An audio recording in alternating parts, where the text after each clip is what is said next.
आणि हा सगळा त्रास सहन करून मग हे ज्ञान तुमच्या माझ्यापर्यंत आलंय. आणि आता आपण त्याच्याकडे दुर्लक्ष करून चालेल कसं? भौतिक सुविधा झाल्या पाहिजेत, ज्ञान विज्ञान तंत्रज्ञान अवलंबलं पाहिजे, नवीन तंत्रज्ञान स्वीकारलं पाहिजे, मुलं शिकली पाहिजे, अगदी विदेशात गेली पाहिजे, जग फिरली पाहिजे. पण हे सगळं करत असताना ज्ञानोबरायांची ज्ञानेश्वरी आणि तुकोबरायांची गाथा आपल्या घरात असली पाहिजे. यासाठी मात्र आपण कायम हट्ट धरला पाहिजे.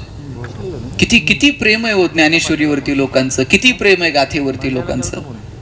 इकडे जर हरिनाम सप्ताहामध्ये पारायण सुरू झालं, एखाद्या बाईला ते प्राकृत कळत नाही, वाचता येत नाही, पण तरी सुद्धा तिचा हट्ट असतो त्या ज्ञानेश्वरीच्या त्या शब्दांवरनं, त्या ओवीवरनं बोट फिरलं पाहिजे.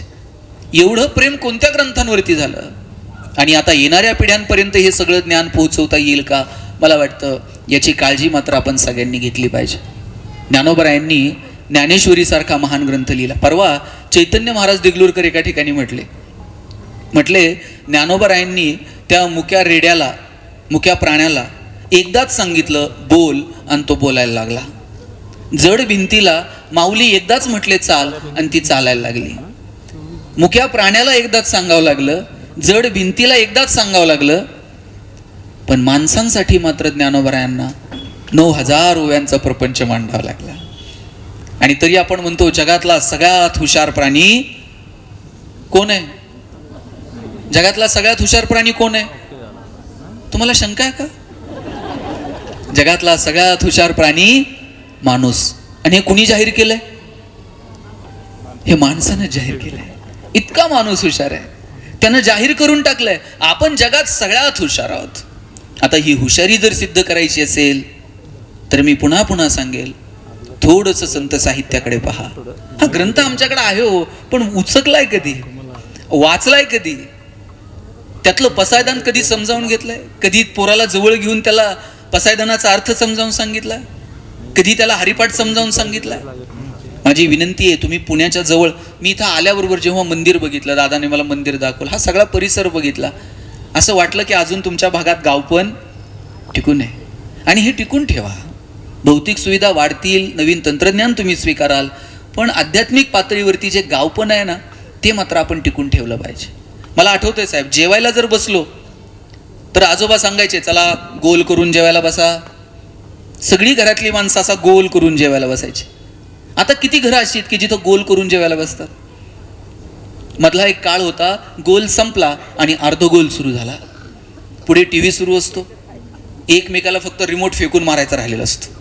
कुणाला मालिका बघायची असते, कुणाला बातम्या बघायच्या असतात, कुणाला कार्टून बघायचं असतं. आता अर्धगोल सुद्धा संपले. आता प्रत्येक जण आपापल्या सोयीने येतो, 2 घास खातो आणि निघतो.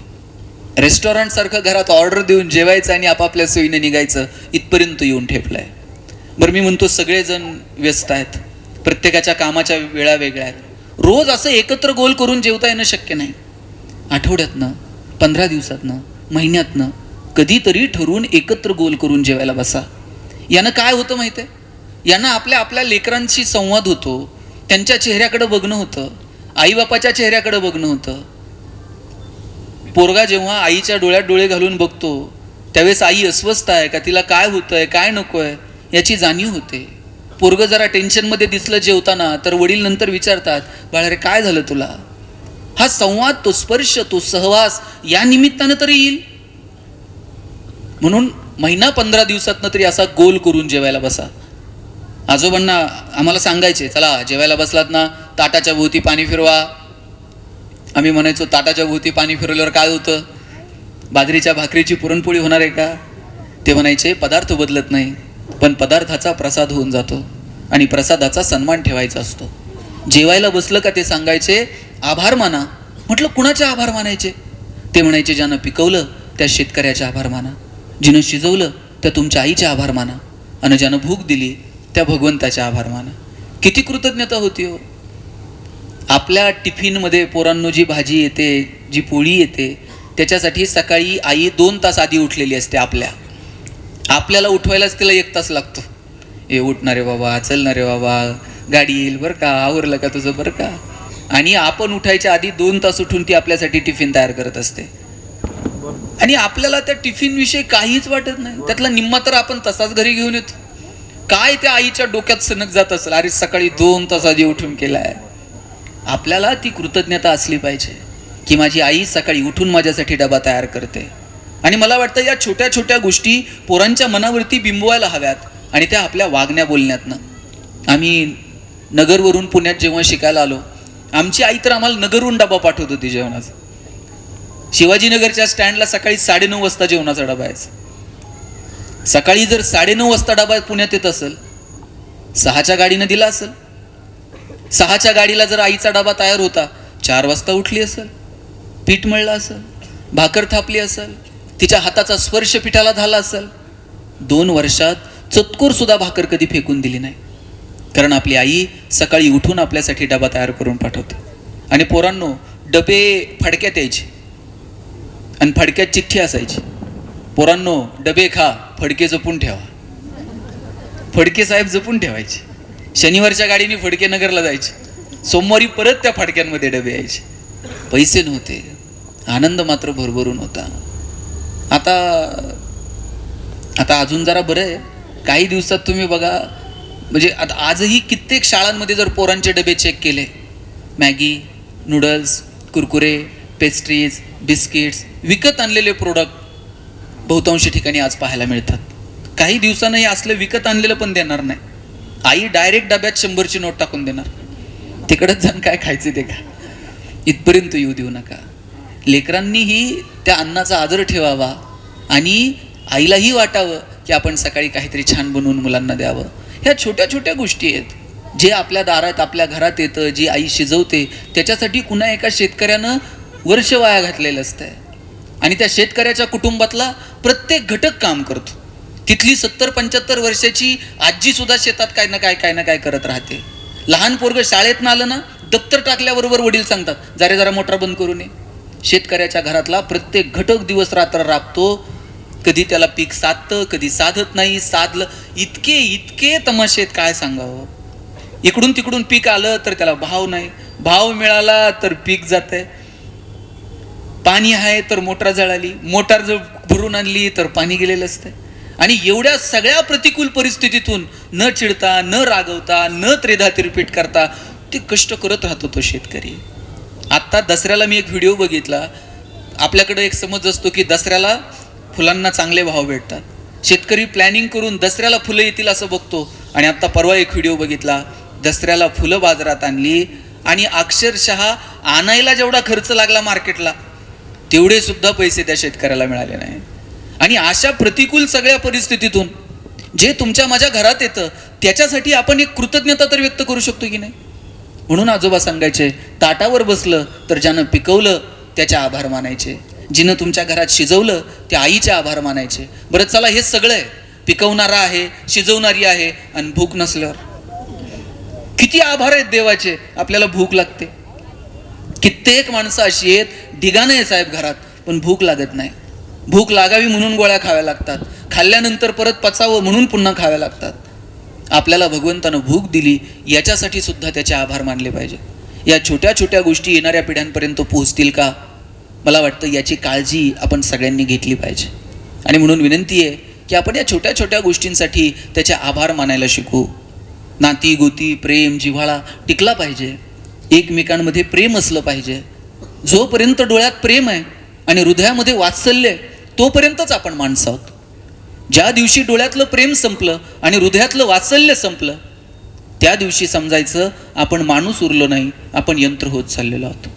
आणि आज आपल्या समोरचं सगळ्यात मोठं आव्हान जर कोणतं असेल तर आपल्यातलं माणूस पण जिवंत ठेवणं. हल्ली आपण इतके कृत्रिम होत चाललोय की म्हणजे विचारता सोय नाही.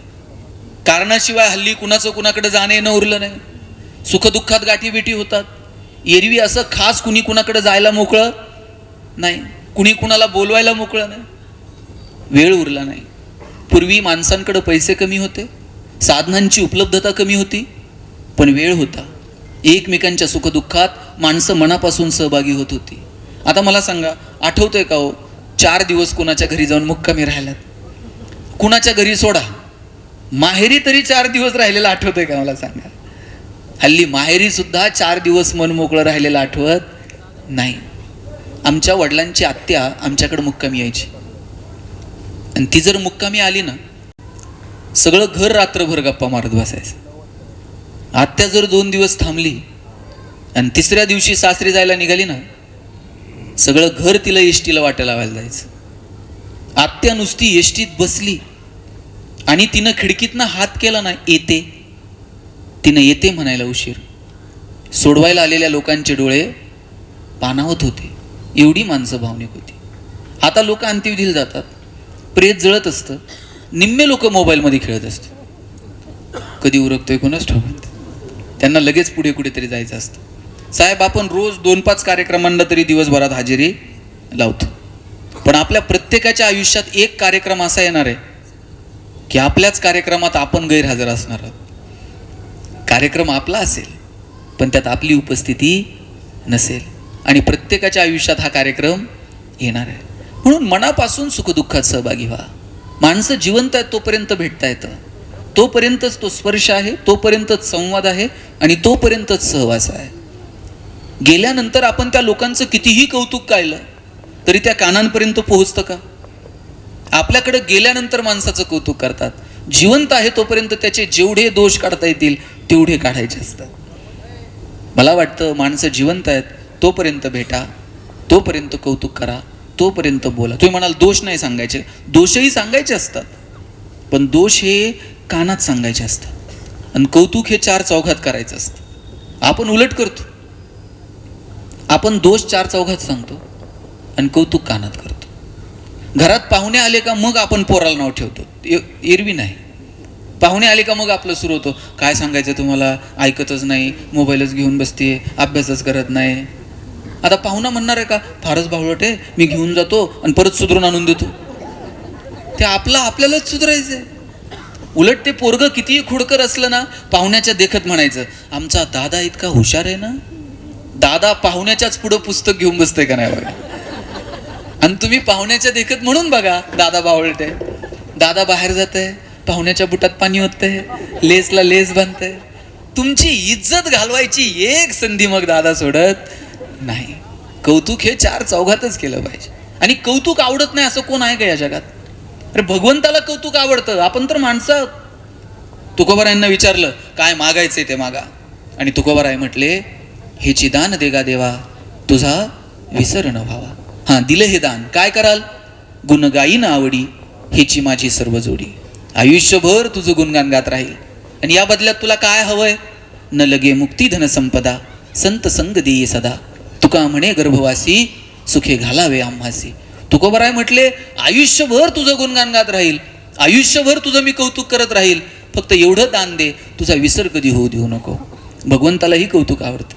आपण तर माणसं, आपण चांगलं काम करणाऱ्या माणसाचं कौतुक केलं पाहिजे, त्याच्या पाठीवर कधीतरी कौतुकानं थाप मारली पाहिजे. तुम्ही मारलेली थाप कुणाला तरी जगण्याची, कुणाला तरी लढण्याची, पुढे 2 पावलं चालण्याची प्रेरणा देऊ शकेल. मला वाटतं ती थाप मारण्यात सुद्धा आपल्याला काय कमीपणा वाटतो मला माहित नाही. कौतुक करा. आणि आपलं काय माहितीये, आपली सुख, आपली दुःख, आपला आनंद हा काय मित्रांच्या क्रियेप्रतिक्रियेवरती अवलंबून आहे. म्हणजे तो आपला हल्ली उरलेलाच नाहीये. ताई, समजा तुम्ही बाजारात गेलात आणि तुमचे 100 रुपये हरवले, किती वाईट वाटतं. 8 दिवस तर करमत नाही. गल्लीतल्या सगळ्या बायका गोळा करायच्या आणि त्यांना चहा पाजून सांगायचे, बाई बाजारात गेलते. हां, पुढं कसं, 100 रुपये पडले. हां, पुढे कोणाला सापडले असले तर सापडू, त्याला पचायचेच नाही. काय घेणं आहे का मला सांगावं. आता गेले बरं, हे दुःख लय वेळ नाही बरं का आजी. त्यातल्या एखाद्या मैत्रिणीने फक्त म्हणलं पाहिजे, बाई तुझे तर 100 गेले, परवा माझे 500 पडले. हिला इतकं बरं वाटतंय ना, आपले तर 100 गेले, जाऊ दे, ह्याचे 500 गेले. आपला आनंदही आपला राहिलेला नाही आणि आपलं दुःखही आपलं राहिलेलं नाही. आमच्याकडे एक जण आहे, 4-5 कोटी रुपये खर्च करून बंगला बांधलाय, मस्त बंगला बांधलाय. आयुष्यभराची सगळी पुंजी त्या घरामध्ये रिटायरमेंट नंतर सुंदर बंगला बांधलाय. आता रिटायर झालेत, पेन्शन मजबूत आहे, छान चाललंय सगळं. काका असं गॅलरीत बसलेले असतात, जाणाऱ्या येणाऱ्या माणसाला थांबवतात, नमस्कार करतात, विचारपूस करतात, पाणी देतात, चहा विचारतात, चहा पाजतात, आणि मग गप्पा रंगल्या का किमान 5 मिनिट तरी बंगल्याविषयी थोडंफार सांगतात. टाईल्स कशा वाटल्या, कर्टन कसे वाटले, हे POP कसं दिसतंय. बरं बिचाऱ्यानं कौतुकानं बांधलंय, आपल्याला ऐकायला काय अडचण आहे का? काहींना इतकी खोड असते, ते त्याचं काहीच ऐकणार नाही. उलट जाता जाता त्याच्या डोक्यात काहीतरी भुंगा घालून देणार. ते म्हणतंय कर्टन कसे वाट, ते म्हणते ते राहू द्या हो, मला किचनची दिशा जरा गडबड वाटते म्हणते. ते गेल्यानंतर याला 2 दिवस करमत नाही, आता किचन वाटा पाडू का उमरा तोडू का नेमकं करू काय. काका दररोज काही ना काही बंगल्याविषयी सांगतात. आज काका काहीच बोलत नव्हते. म्हणलं काका मला निघायचंय, व्याख्यानाला जायचंय. अरे म्हणले जा की. नाही म्हणलं आज तुम्ही बंगल्याचं काय सांगा ना, काहीतरी सांगा. ते म्हणले आता बंगल्यात राहिलंय काय म्हणजे, अहो काल बांधला असा दिसतोय, या 2 गोष्टी तर नवीन आणलेल्या दिसतात, रंग इकडचा तिकडं. नाही म्हणले आता बंगल्यात काही उरलं नाही. म्हणलं झालं का, म्हणले आपल्या शेजारच्यानं याच्यापेक्षा मोठा बांधला रे म्हणले, आता आपल्या बंगल्यात राहिलंय काय. आपण तुलनेमध्ये जगतो, आपण कुठे आहोत याच्याकडे आपलं लक्ष नसतं. आपल्या तुलनेत कोण कुठे आहे, आपण कुणाच्या तुलनेत कुठे आहोत, या सगळ्या द्वंद्वामध्ये आपण जगत राहतो. आणि म्हणून सुख जवळ येत नाही. आयुष्य आणि विश्व असं चुटकीशीरशी संपून जातं, पण नेमकं सुख कशात आहे, नेमका आनंद कशात आहे हे मात्र समजत नाही. कायम आपल्याकडे जे आहे याचं महत्त्व आपल्याला नसतं, आपल्याकडे जे नाही याच्यासाठी आपण रडत राहतो. लहानपणी आजोबांसोबत जर मंदिरात गेलो, आजोबा सांगायचे देवाच्या पायावर डोकं टेकवा आणि म्हणा देव बाप्पा सुखात ठेव. कधी जर वडिलांच्या असा पायावर हात ठेवला, डोकं टेकवलं, वडील असे पाठीवर थाप मारतात, पठ्ठ्या सुखात राहा. सुख हा शब्द ऐकून ऐकून इतका गुळगुळीत झाला की सुख म्हणजे काय नेमकं हेच कळेनासं झालं. आणि मग ज्ञानोबरायांनी सांगितलं किंबहुना सोय जीवात्मयाचे आहे तेथ जे होय तया नाम सुख. ज्ञानोबरायांनी सांगितलं आत्म्याशी जे संबंधित आहे त्याला सुख म्हणावं. दुर्दैवानं आपण साधनांमध्ये ते शोधायला लागलो. साधनांमध्ये जर सुख असतं ना, जगातली सगळी श्रीमंत माणसं सुखी झाली असती आणि गरीबाच्या वाट्याला सुख आलं नसतं. सगळे श्रीमंत सुखी आहेत का आणि सगळे गरीब दुःखी आहेत का? सगळे श्रीमंत सुखी नाहीत, सगळे गरीब दुःखी नाहीत. केवळ आणि केवळ साधनांवरती सुख अवलंबून नाहीये. साधनांनी माणसाचं आयुष्य सोपं होईल, सुलभ होईल, पण सुखी होईलच याची खात्री मात्र देता येत नाही. मी म्हणत नाही तुम्ही साधनांची निर्मिती करू नका, साधनांची निर्मिती जरूर करा, पण एक गोष्ट मात्र कायम ठरवली पाहिजे, साधनं ही वापरण्यासाठी असतात आणि माणसं ही जपण्यासाठी असतात. आपण उलट करतो, साधनांना जपत राहतो आणि माणसं नको तशी नको तेव्हा वापरत राहतो. तुटलेलं फुटलेलं साधन पुन्हा घेता येईल, तुटलेली फुटलेली माणसं परत मिळत नाहीत. साधनांना वापरा आणि माणसांना जपता येईल का, मला वाटतं याची काळजी घ्या. आजोबा आम्हाला गोष्ट सांगायची, म्हणायची एक दगड फोड्या होता. दगड फोडायला तुम्ही ते बघा, माणसं असतात रस्त्यावरती दगड फोडतात. तो दगड फोड्या आयुष्यभर दगड फोडत राहिला. त्याला फार पैसे त्याच्या आयुष्यात कमवता आले नाही आणि त्याचं सगळं आयुष्य बघून देवाला वाटलं आता ह्याचा नजीकचा काळ आलाय, आपण याला विचारावं तुझी काही इच्छा. देवानं त्याला विचारलं, आयुष्यभर दगड फोडत राहिलात, दगड फोड्या म्हणून काम केलं, तुला काय हवंय ते माग. मला सांगा बरं, देव समोर आला ना, आपण जर त्याला देवानं आपल्याला विचारलं तुला काय मागायचंय ते माग, काय मागू आपण? साक्षात भगवंत समोर उभा आहे, काय मागावं? दगड फोडायला कळे ना, आता देवाला काय मागू? तो म्हणला देवा वडगाव धायरी खडकवासला गुंठाभर जमीन घ्यायची म्हणलं तर लाखान पैसे मोजावं लागते. इथं माझ्याकडे रुपया साठला नाही आयुष्यात. हे माणूस म्हणून जन्माला घालण्यापेक्षा तू जर मला जमीन बनवलं असतं ना तरी जास्त किंमत होती. देव म्हणला तुझं म्हणणं काय? म्हणला मला जमीन बनव. तथास्तु. दगड फोड्याचं रूपांतर जमिनीमध्ये झालं. त्याला छान वाटत होतं, रोज लोक यायची, प्लॉट बघून जायची, एवढा रेट आहे, तमुक रेट आहे, मजा वाटायची. सकाळी सूर्य डोक्यावर आला, छान वाटत होतं. पण सूर्य जसा जसा डोक्यावर आला आणि अंगाची लाही लाही व्हायला लागली, मग मात्र जमीन म्हटली देवा हे काय खरं नाही बुवा. हे जगामध्ये सगळ्यात सुखी जर कोण असेल ना, सूर्य.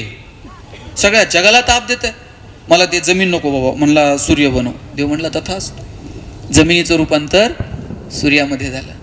छान चाललं होतं सगळं. पण ऐन दुपारी एक ढग आडवा आला आणि सूर्याची किरण जमिनीपर्यंत पोहोचेनाशी झाली. म्हणला मला वाटलं सगळ्या जगात ताकदवर सूर्य आहे, एवढ्याशा ढगानं जर सूर्याचं अस्तित्व काही काळासाठी संपणार असेल, या जगात सगळ्यात समृद्ध आयुष्य जर कोणाचं आहे, जरा ढग बनवते ते का बघ म्हणला. बर बाबा ढग, सूर्याचं रूपांतर ढगात झालं. ढगापासून पाऊस पडायला लागला, त्या पावसामध्ये घरं पडायला लागली, झाडं कोलमडायला लागली. म्हणला काय ताकद आहे ढगात, हे पाऊस पडतोय, सगळेजण हादरून गेलेत. पण त्यानं बघितलं डोंगरावरती एक मोठा दगड किंचितचाही हलायला तयार नव्हता. ते म्हणला देवा, एवढा ह्या पाऊसन ढगन एवढा सगळा तमाशा लावलाय आणि ते दगड म्हणला किंचित हलायला तयार नाही. मला त्याची स्थिरता अनुभवायची आहे. जगात सगळ्यात सुखी जर कोण आहे, हे डोंगरावरचा दगड आहे म्हणला. जरा दगड बनवता येते का? तथास्तु. ढगाचं रूपांतर दगडात झालं. छान चाललं होतं, 2-4 दिवस मजेत राहिला. 5व्या दिवशी एक म्हातारा दगड फोड्या गावातून वर डोंगरावर चालत आला. जोरात घणाचे घाव घालत त्यानं दगड फोडायला सुरुवात केली आणि म्हणला देवा काय खरं या दगडाचं. ह्या म्हाताऱ्या दगड फोड्यानं दगड फोडला. हे म्हणला या जगात सगळ्यात सुखी जर कोण असेल ना, दगड फोड्या म्हणला.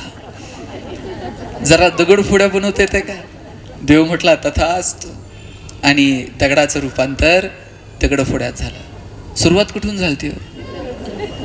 सुख सुख करता करता विश्व आणि आयुष्य चुटकीशीरशी संपून जातं, पण नेमकं कळत नाही की ते कशात आहे. याचा अर्थ तुम्ही प्रगती करू नका, आशा आकांक्षा ठेवू नका, महत्वाकांक्षा ठेवू नका, या मताचा मी नाही.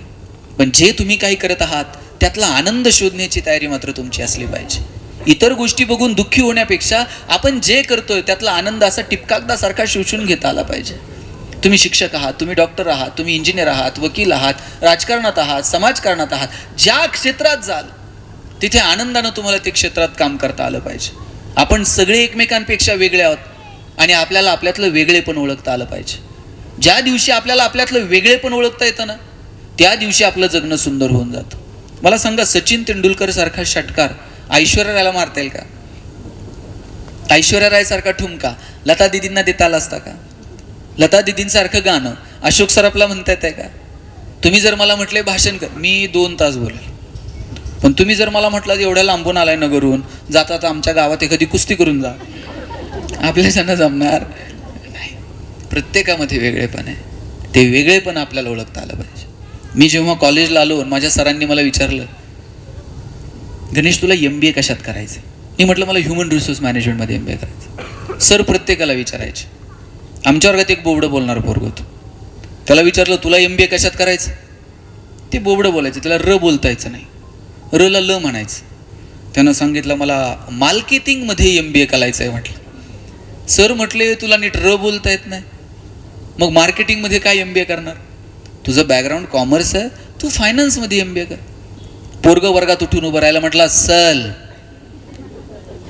कलनार तर मार्केटिंगमध्ये MBA कलनार नाही तर शिकणार नाही. म्हटलं सर म्हटले तुला काय करायचं ते कर, आपण परीक्षा घेऊयात आणि शोधूयात कुणामध्ये मार्केटिंगचं टॅलेंट आहे. आता परीक्षा काय, 100 रामायणाच्या प्रती दिल्या आणि सांगितलं बाजारात जाऊन विकून यायच्या. ज्याच्या सगळ्यात जास्त विकल्या जातील आपण समजूया त्याच्यामध्ये मार्केटिंगचं टॅलेंट आहे, त्यानं मार्केटिंगमध्ये MBA करावं. आम्हाला वाटलं आम्ही बोलणारी पोरं, 100 रामायणाच्या प्रती तर अशा बाजारात जाऊन विकून येऊ. 8 दिवस आम्ही बाजारात फिरलो. 9व्या दिवशी वर्गात आलो. सरांनी विचारलं गणेश 100 पैकी किती प्रती गेल्या? म्हटलं 4. राहुल 8, संतोष 10. मार्क मिळवणारी पोरं, पण 20 पेक्षा जास्त प्रती कोणाच्याच गेल्या नाही. बोबडं बोलणारं पोरग मागच्या बाकावर बसायचं. त्याला विचारलं तुझ्या किती गेल्या रे? सल 100च्या 100 प्रती विकून आलं. म्हटलं सर म्हणले केलं काय? मार्केटिंगची कोणती स्ट्रॅटेजी, कोणतं रेफरन्स बुक? म्हणला काहीच नाही. लोकांच्या दालात जायचो, बेल दाबायचो, लोक बाहेर यायची, लोक बाहेर आली की समोर रामायण ठेवायचं आणि सांगायचं हे रामायण विकत घेता का वाचून दाखवू? लोक म्हणायची वाचून नको दाखवू, तुझं रामायण विकत घेतो. आता बोबडं बोलणं विकण्याचं आहे का स्ट्रेंथ आहे? दाबून ठेवला असता तर स्ट्रेंथ ठरला असता का? आपण सगळे एकमेकांपेक्षा वेगळे आहोत. त्यामुळे ह्याचं असं त्याचं तसं हे असला अंदाज न बांधता आपल्याला काय भगवंतानं दिलंय ना त्याचा अंदाज आपल्याकडे असला पाहिजे. आणि रोज त्याच्यासाठी ईश्वराचे भगवंताचे आभार मानायला विसरू नका. सकाळी उठलं ना त्याला म्हणायचं थँक्यू, आजचा दिवस तुझ्या कृपेनं चांगला पाहायला मिळणार. रात्री झोपताना त्याला परत आभार मानायचे, थँक्यू, आजचा दिवस चांगला गेला, हा उद्याचा दिवस सुद्धा बघायची संधी दे. मला सांगा, रात्री आपण सगळेच जण डोळे झाकतो, सकाळी सगळ्यांचेच उघडतात का? कितीतरी लोक आहेत सकाळी सगळ्यांचेच डोळे उघडत नाही. आणि मग डोळे उघडले नाही की 4 जण येतात, उचलतात, घेऊन जातात. आणि मग कबीर सांगतात, फूक दीनी जैसे होली. जशी होळी पेटवतात ना तितक्या सहजतेनं आपण संपून जातो.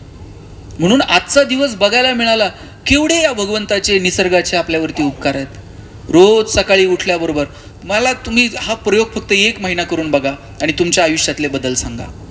निसर्गाला कृतज्ञता आवडते. कृतज्ञ होऊ नका, माझ्यात दम आहे, माझ्यात अमुक आहे, मी सगळं करतो, याच्या पलीकडे जाऊन थोडीशी कृतज्ञता बाळगा. 1 महिनाभर हा प्रयोग करा. सकाळी उठल्याबरोबर देवाला म्हणा थँक्यू, आजचा दिवस बघायला मिळाला. रात्री झोपताना म्हणा थँक्यू, उद्याचा दिवस बघायची संधी दे. या कृतज्ञतेचे परिणाम आपल्यावरती व्हायला लागतात. कुणी जर थोडं आपल्यासाठी काही केलं त्याला थँक्यू म्हणा, कुठे चुकलं तर सॉरी म्हणा. याचे परिणाम निसर्ग तुमच्या आजूबाजूला घडून आणायला सुरुवात करतो. निसर्गाला ही कृतज्ञता आवडते, निसर्गाला हा आपलेपणा आवडतो. आणि तो आपल्या लेकरांमध्ये आपल्यामध्ये आपल्याला जपता येईल का याची काळजी मात्र आपण सगळ्यांनी घेतली पाहिजे. शोधा तुमच्यामध्ये काय चांगलं आहे, शोधा तुमच्यामधलं वेगळेपण काय, आणि अंतरात्म्याशी संबंधित असणाऱ्या सुखापर्यंत पोहोचता येईल का याची काळजी मात्र आपण घ्यायला हवी. मी पुन्हा पुन्हा सांगतो, दुःख सहन करायला जेवढी ताकद लागते ना त्याच्यापेक्षा जास्त ताकद सुख सहन करायला लागते. तुम्ही म्हणाल सुख सहन करायला कशाला ताकद पाहिजे? रावणाकडे तर सगळं वैभव होतं, पण ते सुख सहन करण्यासाठी अपेक्षित असणारं अधिष्ठान मात्र नव्हतं. अशी अनेक मोठी माणसं मी जवळून बघितलेली आहेत. परमेश्वरानं, भगवंतानं त्यांना भरपूर काही दिलं, पण ते सुख सहन करण्याची ताकद दुर्दैवानं त्यांच्यामध्ये नसल्या कारणानं पुन्हा सगळं गमवावं लागतं. म्हणून दुःख सहन करण्यापेक्षा सुख सहन करण्यासाठी अपेक्षित असणारी ताकद, ती क्षमता जर आपल्याला मिळवायची असेल तर संत साहित्य, संत चरित्राकडे आपण थोडंसं वळलं पाहिजे, तिकडे पाहिलं पाहिजे. तुम्ही म्हणाल असं कुठं असतं का? सुख सहन करायला कसली ताकद लागते? मी नगरमध्ये आमच्याकडे एक बस स्टँड आहे. त्या बस स्टँडवरती रोज एक भिकारी भीक मागत उभा असतो. दिवसभरात त्याला 400-500 रुपये मिळतात. एक दिवशी उन्हामध्ये जरा चक्कर आली आणि तो खाली पडला. खाली पडल्याबरोबर त्याला 4-5 तरुणांनी उचललं आणि दवाखान्यात नेऊन गेले. डॉक्टरांनी त्याच्यावरती उपचार सुरू केले, चेक करायला त्याला सुरुवात झाली. आणि चेक करता करता डॉक्टरांना त्याच्या खिशामध्ये लॉटरीचं तिकीट सापडलं. आता डॉक्टरांनी उपचार करायचे का आकडा जुळतोय का नाही बघायचं. हे डॉक्टर म्हणले पेशंट बाजूला ठेवा, ते पेपर घ्या, आकडा जुळतोय का नाही बघा. बरं, इकडून तिकडून आकडा जुळला आणि त्या भिकाऱ्याला 10 कोटीची लॉटरी लागली. आता मगाशी मी काय म्हटलं, दुःख सहन करायला जेवढी ताकद लागते त्यापेक्षा जास्त ताकद सुख सहन करायला लागते. डॉक्टरांना वाटलं याला जर मी सांगावं 10 कोटीची लॉटरी लागली तर याला अटॅक यायला बसलाय. सुख सहन करायला ताकद लागते. म्हणे एकदम 10 कोटी सांगण्यापेक्षा आपण थोडंसं हळूहळू सुरू करू. डॉक्टर म्हणले, भिकारी साहेब, आता त्याला लॉटरी लागली म्हणल्यावर साहेब म्हणावं लागतंय. समजा तुम्हाला 1 कोटीची लॉटरी लागली तर? भिकारी म्हणला 1 कोटीत काय भागतं का म्हणला साहेबात. ते म्हणले हे नॉर्मल आहे 1 कोटीला, आकडा जरा वाढून सांग. समजा 2 कोटीची लॉटरी लागली तर? नगरमध्ये बंगला बिंगला घेईन म्हणला, व्यवस्थित भागतंय आपलं 2 कोटी. ते म्हणले 2 कोटीला पण नॉर्मल आहे. समजा 3 कोटीची? नगरला थांबतो कोण म्हणला, पुणे कोरेगाव पार्क. ते म्हणले हे 3ला पण नॉर्मल आहे. आणि समजा 5 कोटीची लागली, भारतात थांबतच नाही म्हटला 5 कोटी. हे म्हणले 5ला पण नॉर्मल आहे. आता खरा आकडा सांगायला हरकत नाही. आणि डॉक्टर म्हणले समजा तुम्हाला 10 कोटीची लॉटरी लागली तर? भिकारी म्हणला साहेब माझं 5 मध्येच भागतंय. पण समजा 10ची लागलीच तर उरलेले 5 त्याला देईन ज्यानं पहिल्यांदा ही बातमी मला सांगितली. आश्चर्य. पुढे हे ऐकल्यावर डॉक्टरला अटॅक आला. दुःख सहन करायला जेवढी ताकद लागते त्याच्यापेक्षा जास्त ताकद सुख सहन करायला लागते. आणि ती असावी यासाठी अभावामध्ये म्हणजे आदली सगळीकडे प्रभावाच्या गप्पा आहेत. कुणाकडे काय उपलब्धता आहे आणि कुणावर कुणाचा प्रभाव आहे याच्या पलीकडे जाऊन मी सांगेल, काही गोष्टींचा अभाव प्रत्येकाकडे असतो, पण त्या अभावामध्ये सुद्धा आनंदाच्या जागा शोधता आल्या पाहिजेत. आत्ता साधनांची उपलब्धता झाली. एक काळ असा होता, काय उपलब्धता होती हो साधनांची. आत्ता मेट्रो आली पुण्यात, बसची सुविधा झाली. अहो मेट्रो आणि बस तर सोडा, आता प्रत्येकाकडे गाडी झाली. त्याच्यामुळे इथे यायला 1-1.5 तास लागला. इतकी साधनांची उपलब्धता आहे. पूर्वी गावी जायचं म्हटलं तर दिवस त्या गाडीची वाट बघायची. एसटीत बसायचं म्हटलं तर कौतुक वाटायचं. रेल्वेत तर कधीतरी बसायला मिळत होतं. आणि अशा कितीतरी पिढ्या आहेत ज्या विमानात बसल्याच नाही. खालून नुसतं वरतून विमान गेलं तरी पोरांनी विमान करत बाहेर यायचं आणि ते विमानाकडे बघत बसायचं. साधनं नव्हती, पण छोट्या गोष्टींमध्ये आनंद होता. पोरांनो, त्या झाडातनं म्हातारी यायची पांढरी, ती म्हातारी आम्ही पकडून ठेवायचं. बरं, ती लहानपणी पकडलेली म्हातारी अजून तरुण आहे, पण ऐन तारुण्यात आम्ही व्यसनाच्या नादी लागत कधी म्हातारे झालो आमचं आम्हालाच कळलं नाही. साधनं नव्हती, पण माणसं मात्र सुखी होती. मला आठवतंय लग्न कार्य, आता एका लग्नाला मी गेलो होतो. तुमच्याकडे तर असलं भारी चाललंय, लग्न जमलं तरी पुण्यात हल्ली फ्लेक्स लागतात. म्हणजे लग्नाचे फ्लेक्स लावणं हा प्रकार नव्यानंच मी बघतोय. नाही, अर्थात लग्न जमणं हा हल्ली पराक्रम आहे, त्यामुळं फ्लेक्स लागणं आता यात काही विशेष राहिलेलं नाही. आणि खरं आहे, मुलीच्या आईबापाला टेन्शन नाही तेवढं हल्ली मुलाच्या आई वडिलाला टेन्शन आहे. प्रत्येक गावात 30 ते 35 वयोगटातली 5-50 पोरं तरी बिनलग्नाची आहेत. आमच्याकडे तर एक जण आहे 37-38 वय झाले, लग्नच जमेना. बरं, त्याला मित्र असले भेटलेत. त्याच्या एका मित्राने त्याला सांगितलं, म्हणला टेन्शन घेऊ नको, मुलीकडचे बघायला आले ना पगार जरा वाढून सांगायचा, मग लग्न जमतं. मुलीच्या वडिलांनी याला विचारलं पगार किती. बरं, यानं जरा अंदाज घेऊन सांगायचं. हे म्हणताय 1.5 लाख. मुलीचे वडील म्हणले, तुझ्याकडे बघून तर वाटत नाही 1.5 लाख असेल. हे म्हणते, नाही, तसा फिक्स 1.5 लाख आहे, कटिंग करून 8,000 हातात देतो. म्हटलं, आपण किती दिवस फसवणार आहोत. आता मी एक लग्न बघितलं, लग्नामध्ये वर ववाळीला पेपरला आलं होतं, वर ववाळणीमध्ये त्या आत्यांना बुलेट दिल्या होत्या. म्हणजे साधनांची कमालीची आता उपलब्धता आहे. पूर्वी लग्न म्हटलं का घरच्या मंडळींना टेन्शन यायचं, आता कसं हे सगळं साधायचं. इकडून तिकडून पैशांची जुळवाजुळव जमवा करायची. वराड आता म्हणजे माझ्या पिढीनं तर काही बैलगाडीतलं वराड बघितलं नाही, टेम्पो ट्रकमधली वराड आम्ही बघितली. पण इथं काही वयस्कर आज्या असतील, बैलगाडीत वराड आणि 7-7 दिवस लग्न चालायचे. आम्ही बघितलेलं लग्न कोणती, टेम्पो ट्रक, गावात ट्रक येऊन थांबायची, लाल पिवळ्या रंगांनी ती सजवलेली असायची. आरशाच्या खाली गोंडा बांधलेला असायचा, मागं फळीवर लिहिलेलं असायचं मेरा भारत महान. खाली एकीकडून छकुली एकीकडून चिंटू, दोघा तिघांची नावं त्या ट्रकवर लिहिली असायची. भाऊकीतल्या 2 पोरांनी सगळ्या गावात पळत सुटायचं, ट्रक आली. म्हातारी माणसं फळीला टेकून बसायची आणि तरुण पोरं फळीवर पाय टाकून बसायची. ज्यांचे केस जरा बरे आहेत अजय देवगण सारखे, ते वर हौदात जाऊन बसायचे. आणि ट्रक अशी मांडवाच्या बाहेर येऊन थांबली आणि माणसं खाली उतरली. स्वागताला काय हार तुरे बुके असलं काय होतं का. 2 गंधाचे टिपके लावायचे, टोपी घालायची आणि पंचा गळ्यात टाकायचा. गळ्यात पंचा टाकला, टोपी टाकली, 2 टिपके गंधाचे लावले, माणसाची छाती काढूनच मांडवात येत होती. अक्षदा वाटल्या जायच्या. लहान पोरांनी त्या अक्षदा जपून ठेवायच्या. म्हणजे प्रत्येक मंगलाष्टकाला अक्षदा टाकायच्याच नाही, लहान लेकरांनी अक्षदा जपून ठेवायच्या.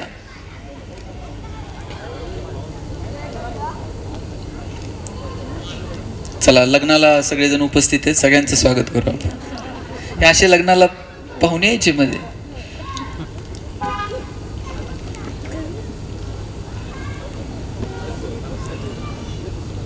तर मी सांगत होतो,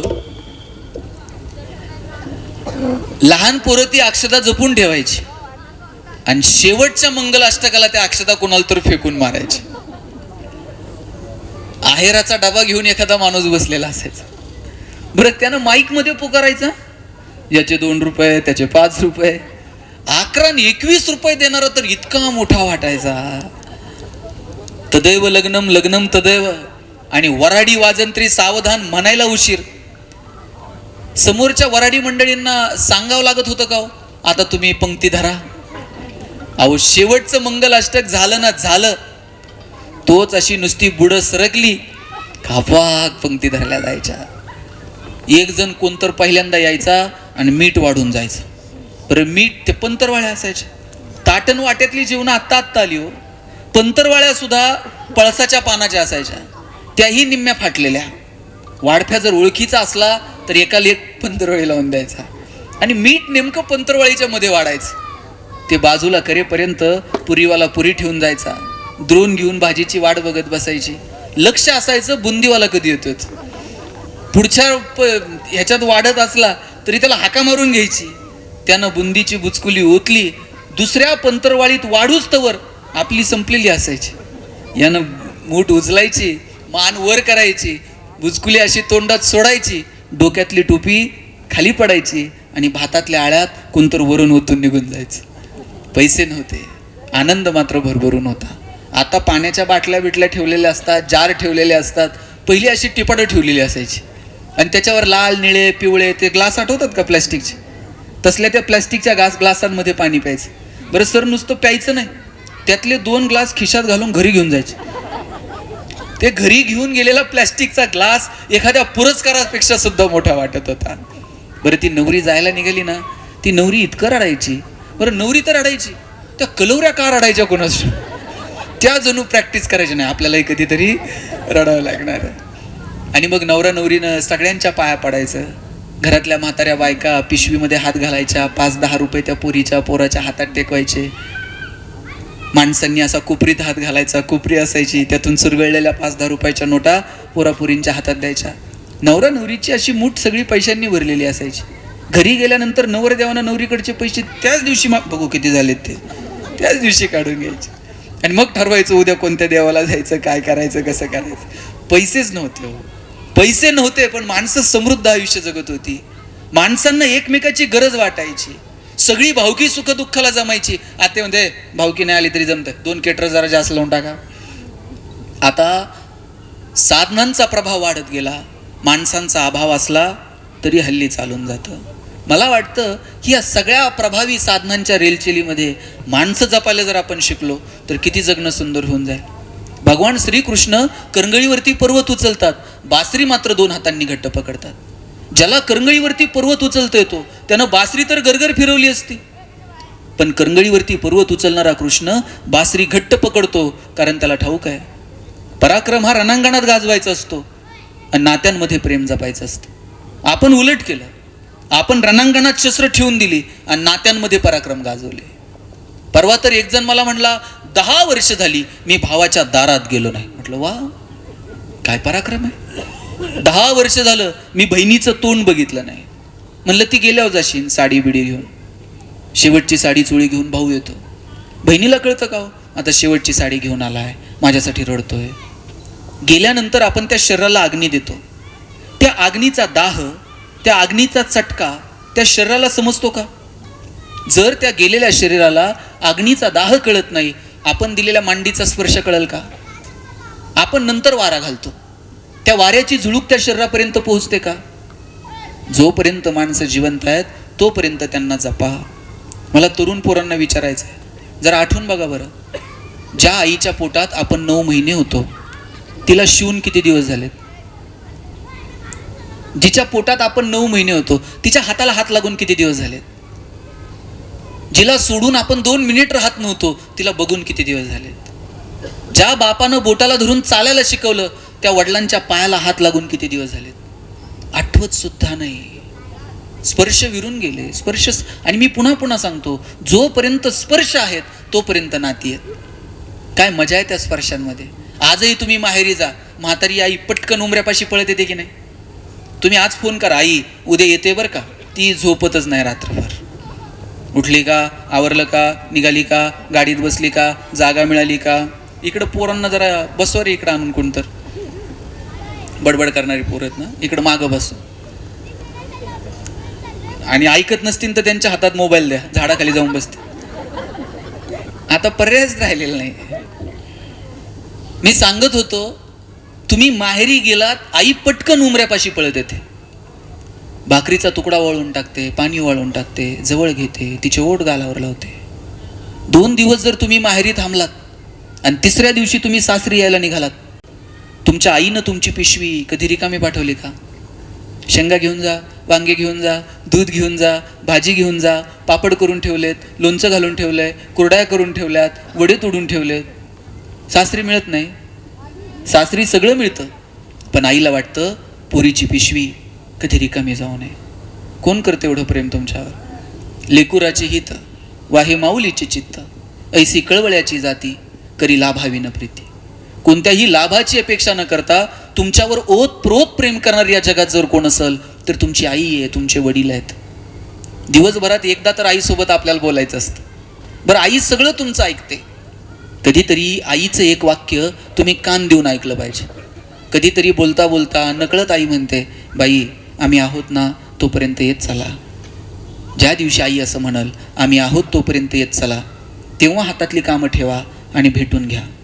ढगाड गेलेला सूर्य परत बघायला मिळतो, मातीआड गेलेली माणसं परत पाहायला मिळत नाहीत. जोपर्यंत ती आपल्या आयुष्यात आहेत तोपर्यंत त्यांना पहा, तोपर्यंत त्यांच्याशी बोला, तोपर्यंत त्यांच्याशी स्पर्श ठेवा. काय मजा आहे या जगण्यात. स्पर्शांना फार महत्त्व आहे. 10-10, 12-12 वर्षाची पोरं होईपर्यंत बापाच्या पायावर पाय टाकून झोपत होती. आता 2-2 वर्षाच्या पोरांचे सेपरेट बेडरूम आहेत. जुन्या काळात आईबापाला शरीराचे धर्म नव्हते का? पण ते जोपासत असताना ठराविक वयापर्यंत त्यांनी मुलाबाळांचे स्पर्श तुटू दिले नाहीत. आता 2-2 वर्षाच्या मुलांचे जर सेपरेट बेडरूम असतील, नाही ना त्यांनी म्हातारपणी आपला बेड गावाच्या बाहेर काढला तर लक्षात ठेवा, ठराविक वयापर्यंत तो स्पर्श आणि तो संवाद आपला आपल्या लेकरांसोबत असला पाहिजे. तुम्ही सगळ्यांनी सुधामूर्ती नाव ऐकलं असेल. एक लेख वाचनात आला होता. त्या सांगत होत्या, मी जिथं राहायचे ते घर रेंटचं होतं आणि आमच्या घराच्या शेजारी एक प्राजक्ताचं झाड होतं. त्या प्राजक्ताची फांदी अशी खिडकीपाशी आलेली होती. मी खिडकीमध्ये अभ्यासाला बसायचे, त्या फांदीवरनं हात फिरवायचे. त्या फांदीला माझ्या स्पर्शाची सवय होऊन गेली होती. मी त्या झाडासोबत बोलायचे आणि मी बोलायला लागले की ते झाड सुद्धा मला प्रतिसाद द्यायचं. मी बोलायला लागले तर प्राजक्ताच्या पानांची सळसळ ऐकायला यायची. कधीतरी प्राजक्ताच्या फुलांचा सडा पडायचा, तेही मला प्रतिसाद द्यायचं. त्या फांदीला तर माझ्या स्पर्शाची सवय होऊन गेली होती. पण घर रेंटचं होतं, कधीतरी सोडावं लागणार होतं. 4 दिवसानं आम्हाला घर सोडायचं आहे. मला वाटलं झाडाला सांगायला हवं, 4 दिवसांनी आम्ही जातोय, हां, परत आपली भेट होईल की नाही माहीत नाही. मी झाडाला सांगायला गेले, जाऊन घट्ट मिठी मारली आणि सांगितलं 4 दिवसानं आम्ही निघतोय, परत गाठभेट होईल की नाही मला माहीत नाही. पुढचे 4 दिवस ना पानांची सळसळ ऐकायला आली, न प्राजक्ताच्या फुलांचा सडा पडला. झाड अगदी गप्प गप्प होतं. अखेर तो दिवस उजाडला. सगळं सामान गाडीत भरलं. मीही आता गाडीत जाऊन बसणार. पण मला वाटलं शेवटचं भेटावं. भेटायला म्हणून गेले, पुन्हा घट्ट मिठी मारली. डोळे गच्च झाले. गच्च झालेले डोळे मी 2 मिनिटांनी उघडले. बघते तर काय, बाजूला प्राजक्ताच्या फुलांचा सडा पडलेला होता. ते झाड जणू मला सांगत होतं, नको रडू, भेटू पुन्हा कधीतरी. माझं सांत्वन करत होतं. मी रडत रडतच गाडीत बसले आणि निघून गेले. एकदाच फक्त खिडकीतनं मी मागे वळून बघितलं. ते झाड जणू मला टाटा करत होतं. ती फांदी मला जशीच्या तशी दिसत होती, ज्या फांदीचा आणि माझा रोजचा स्पर्श होता. 2 वर्षांनी मी पुन्हा त्या गावात आले आणि कुणाला तर विचारलं, का हो, आमच्या जुन्या घराच्या शेजारी एक प्राजक्ताचं झाड होतं, ते अजून आहे का? तेव्हा कुणीतरी म्हटलं, झाड अजून तसंच आहे, फक्त खिडकीपाशी आलेली फांदी मात्र सुकून गेली. जोपर्यंत स्पर्श आहेत तोपर्यंत नाती आहेत. स्पर्श संपले, नाती संपली. मला वाटतं ते स्पर्श आपला आपल्या लेकरांसोबत, आपला आपल्या आईवडिलांसोबत त्या निमित्तानं तरी राहील, याची काळजी माणूस म्हणून आपण सगळ्यांनी घेतली पाहिजे. आई, वडील, बहीण, भाऊ, मामा, काका, मावशी, काय गोड नाती आहेत. छोट्या छोट्या अहंकारांसाठी या नात्यांना तिलांजली देऊ नका. जिथे भावाच्या पादुका गादीवरती ठेवून प्रभू रामचंद्रांची वाट बघत भरत थांबला आणि राज्यकारभार पाहिला, तिथे रामायण घडलं. आणि जिथे सिंहासनावरून भावाभावांमध्ये वाद झाले, तिथे सगळ्या कुळाचा नायनाट झाला आणि महाभारत झालं. ते प्रेम टिकेल, तो सहवास राहील, याची काळजी घ्या. तुकाराम धांडे नावाचे कवी आहेत, त्यांची एक कविता वाचनात आली. त्यांनी सांगितलं, भावाभावांमध्ये काळ आणि वेळेनुसार वाटण्या ह्या ठरलेल्या आहेत.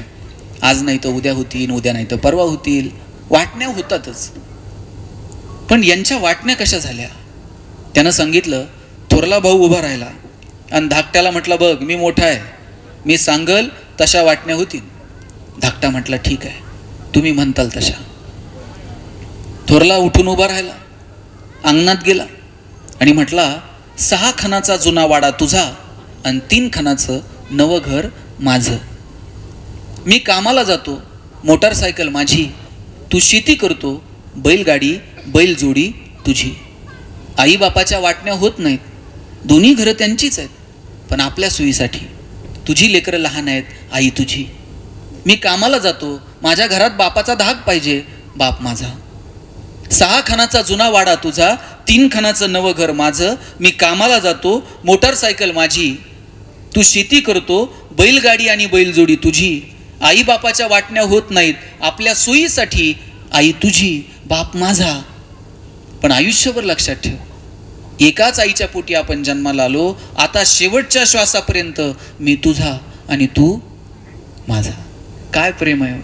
आणि पुढे जाऊन त्यानं लिहिलंय, तू धाकटा आहे, काही दुखलं खुपलं तर माझी मांडी तुझी. तू धाकटा आहेस, काही दुखलं खुपलं तर माझी मांडी तुझी. मी थोरला आहे, तुझ्या आधी जाईन, तुझा खांदा माझा. जोपर्यंत डोळ्यात प्रेम आहे तोपर्यंत आपण माणसं. ज्या दिवशी डोळ्यातलं प्रेम संपलं, ज्या दिवशी हृदयातलं वात्सल्य संपलं, त्या दिवशी समजायचं आपण माणूस उरलो नाही. म्हणून माझी सगळ्या या लहान लेकरांना, मुलाबाळांना, तरुणांना विनंती आहे, घरातल्या माणसांना जपा. घरातली म्हातारी माणसं ट्यूबलाईट इतका प्रकाश देत नाहीत, पण त्यांचं देवघरात निरंजनासारखं तेवत राहणं महत्त्वाचं असतं. ते विझून गेलं ना, मग त्या लोकांची किंमत कळायला लागते. इथं मुलं बसलेले आहेत, काही मुली बसलेल्या आहेत, पालक बसलेले आहेत. माझा दावा आहे बरं का साहेब, वडिलांचं जेवढं प्रेम मुलावर असतं ना, त्याच्यात थोडं तरी जास्त मुलीवर असतं. पोरांनी जर वडिलांना काही मागितलं, वडील म्हणणार 2 दिवस थांब, पगार होऊ दे, मग बघू.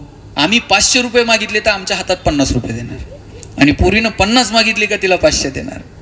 बापाला माहीत असतं कुठं खर्च करत नाही. पुस्तकात ठेवल, वहीत ठेवल, कंपासच्या मागं घालून ठेवल, मोबाईलच्या मागं कवरमध्ये ठेवल. गरज पडली तरच लेकरू खर्च करताय. ज्या दिवशी मुलगी जन्माला येते ना, त्या दिवशी वडिलांच्या मनात 2 विचार चमकून जातात. एक मुलीचं शिक्षण आणि दुसरं मुलीचं लग्न. 1 रुपया बाप तिच्यासाठी बाजूला काढून ठेवत असतो. स्वतः फाटलेली तुटलेली चप्पल घालेल, पण मुलीला मात्र शाळेत जायला चांगले शूज घेऊन देईल. बाप फाटलेलं बनियन घालेल, मुलीला मात्र चांगला ड्रेस घेऊन देईल. वडील सायकलवर कामाला जातील, पोरीला कॉलेजला जायला गाडी घेऊन देतील, बसचा पास काढून देतील, हॉस्टेलची फी भरतील, तिला शाळेत जायला रिक्षा लावतील, तिला सायकल घेऊन देतील. किती प्रेम. 10 मिनिट जर पोरीला कॉलेजवरून यायला उशीर झाला ना, 10 मिनिटात बाप 10 वेळा आईला विचारतो, हे कुठपर्यंत आली बघ, जरा फोन कर. बरं, वडील थेट पोरीला फोन पण लावत नाहीत. ते आईला म्हणतात, हे बघ कुठपर्यंत आली. बाप पोरीसोबत थोडंसं अंतर ठेवून राहतो, पण त्याचा विशेष जीव असतो लेकरावरती. पोरीच्या लग्नात तर बाप असा फेटाबिटा घालून मिरवत असतो. दिवसभर बापाची मान उंच असते. कन्यादान झालं ना, मग मान खाली घालतो. जावायच्या हातात हात देतो आणि सांगतो, तळ हाताच्या फोडासारखी जपली, सांभाळून घ्या. दिवसभर बापाच्या डोळ्यात थेंब येत नाही. पोरीची गाडी निघून गेली ना, खांबाच्या पलीकडे जाऊन एकटाच रडतो, तो बाप असतो. कधीच बापाची मान शर्मेनं खाली जाईल असं वागायचं नाही. बापाला अभिमान वाटला पाहिजे, काय माझ्या पोरीनं कर्तृत्व करून दाखवलं, काय माझ्या पोरीनं संसार केला, काय माझ्या पोरीनं नाव कमवलं. तुमच्या आईबापाला तुमचा अभिमान वाटावा, याच्यापेक्षा काय सुंदर जगण्याची व्याख्या आहे मला सांगा. आत्ता काल परवा एका मुलीचा इंटरव्ह्यू ऐकला. ती सांगत होती, माझ्या वडिलांची परिस्थिती इतकी हलाखीची होती. 1-1.5 एकर आमची जमीन, ती पंजिराईत, कधी पीक साधतंय तर कधी साधत नाही. ग्रॅज्युएशन झालं आणि वडील म्हणले, आता लग्न करून टाकू. सोयरी काय घरातलीच होती, आत्याच्या पोराला द्यायचं म्हणले. पण मी वडिलांना म्हटलं, बाबा 2 वर्ष फक्त मला संधी द्या, मला शिकू द्या. वडील म्हटले, बाळा आपल्याकडे एवढे पैसे नाहीत, आता शिकली, माझी जेवढी ऐपत होती तेवढं मी तुला शिकवलं, आता घरातली जागा आहे, लग्न करू, 2 रुपये खर्च करतो पण लग्न करून टाकतो. बापाच्या हातापाया पडलं आणि सांगितलं, बाबा 2 वर्ष फक्त संधी द्या. बापानं जवळ घेतलं आणि सांगितलं, माझी ऐपत नाही बाळा, पण तुझी इच्छा आहे ना, 2 वर्ष तुला काय शिकायचे ते शिक. पुरीला पुण्यात शिकायला पाठवलं, MPSCचे क्लास लावले. तिनं तिच्या इंटरव्ह्यूमध्ये सांगितलं, 3,000 रुपये माझा बाप मला महिन्याला पाठवायचा. 3,000 रुपये महिन्याला म्हणजे आमच्या दृष्टीनं लय मोठी गोष्ट होती. 3,000 रुपयात महिना भागवायचा. क्लासची फी भरू का मेसची फी भरू का पुस्तकं विकत घेऊ. 2 टायमाची मेस लावायचं सुद्धा शक्य नव्हतं. अभ्यासात वेळ जातो, दुपारची मेस लावली आणि संध्याकाळी मात्र आम्ही पुरी तिथंच खोलीवरती काय तर करून खायचो. 2 वर्ष. आजूबाजूला काय कमी प्रलोभनं होती. आजूबाजूला श्रीमंताची मुलं मुली फिरायचे. दर रविवारी शनिवारी कुठंतरी पिक्चरला इकडे तिकडे फिरायला जायचे. कितीतरी अशा गोष्टी होत्या की ज्या देहापासून तुम्हाला विचलित करतील. ज्या वेळेस असं वाटायचं आता आपला पाय घसरतोय, त्यावेळेस बापाचे पाय आठवायचे. बापाचे भेगा पडलेले पाय आठवायचे. आई दिवसभर आपल्यासाठी राबते, ते सगळं आठवायचं. 2 वर्षातला 1 मिनिट मी इकडे तिकडे वाया घालवला नाही. 2 वर्ष बाप माझ्यासाठी 3,000 रुपये महिन्याला पुण्यात पाठवतो याची जाणीव असायची. अभ्यास केला आणि फर्स्ट अटेम्प्टमध्ये मी DYSP झाले. आणि जेव्हा मी बापाला फोन केला आणि वडिलांना सांगितलं, बाबा मी DYSP झाले.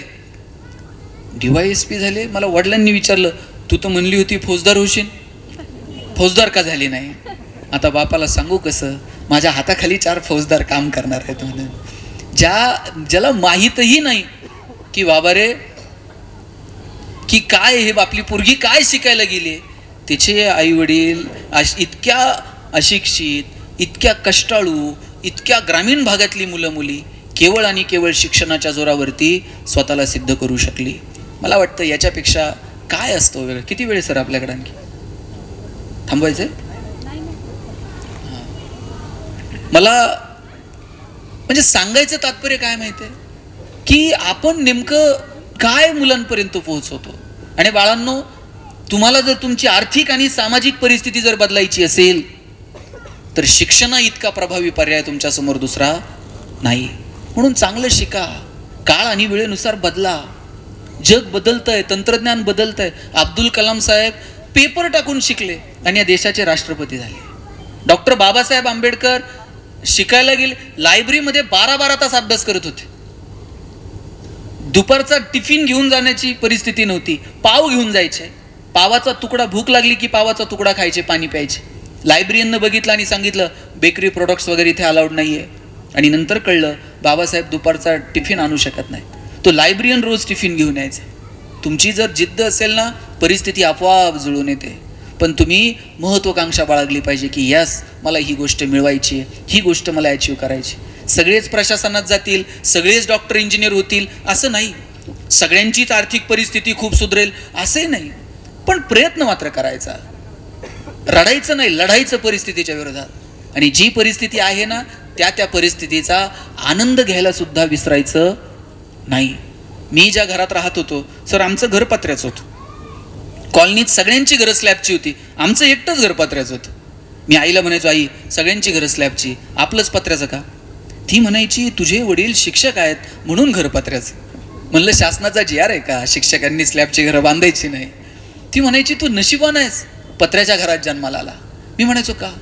ती म्हणायची, बघ घर गरम व्हायला लागलं का तुला कळतं उन्हाळा सुरू झालाय, घर गळायला लागलं का तुला कळतं पावसाळा सुरू झालाय. शेजारच्या स्लॅबच्या घरात उन्हाळा कळत नाही, पावसाळा कळत नाही. खास ऋतूंची ओळख व्हावी म्हणून भूगोल शिकवणाऱ्या तुझ्या बापानं असलं मॉडेल उभं केलंय म्हणायचे. पैसे नव्हते, आनंद मात्र भरभरून होता.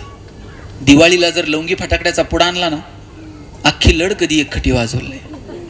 एक एक फटाका सुट्टा करून वाजवण्यातली मजा काय असते. आकाश कंदील कधीच विकत आणला नाही. ताईनं खराट्याच्या काड्या आणायच्या, दादानं रंगीत कागद आणायचा, आईनं खळ करून द्यायची. एकत्र बसून आकाश कंदील तयार करायचा. झेंडावंदनला जसा झेंडा वर जावा तसा तसा आकाश कंदील वरती वरती जायचा. लाडू करंजा फक्त दिवाळीतच मिळायच्या आणि म्हणून त्याचं अप्रूप होतं. आता रोज घरात काय ना काय गोडधोड असतंय. लाडू करंजांची मजा आता उरली कुठे? कधीतरी मिळणाऱ्या गोष्टींना माणसं आनंदानं त्या गोष्टींकडे बघायची. जुन्या बायकांना विचारा, आयुष्यात म्हणजे वर्षात कधीतरी एक साडी मिळायची आजी.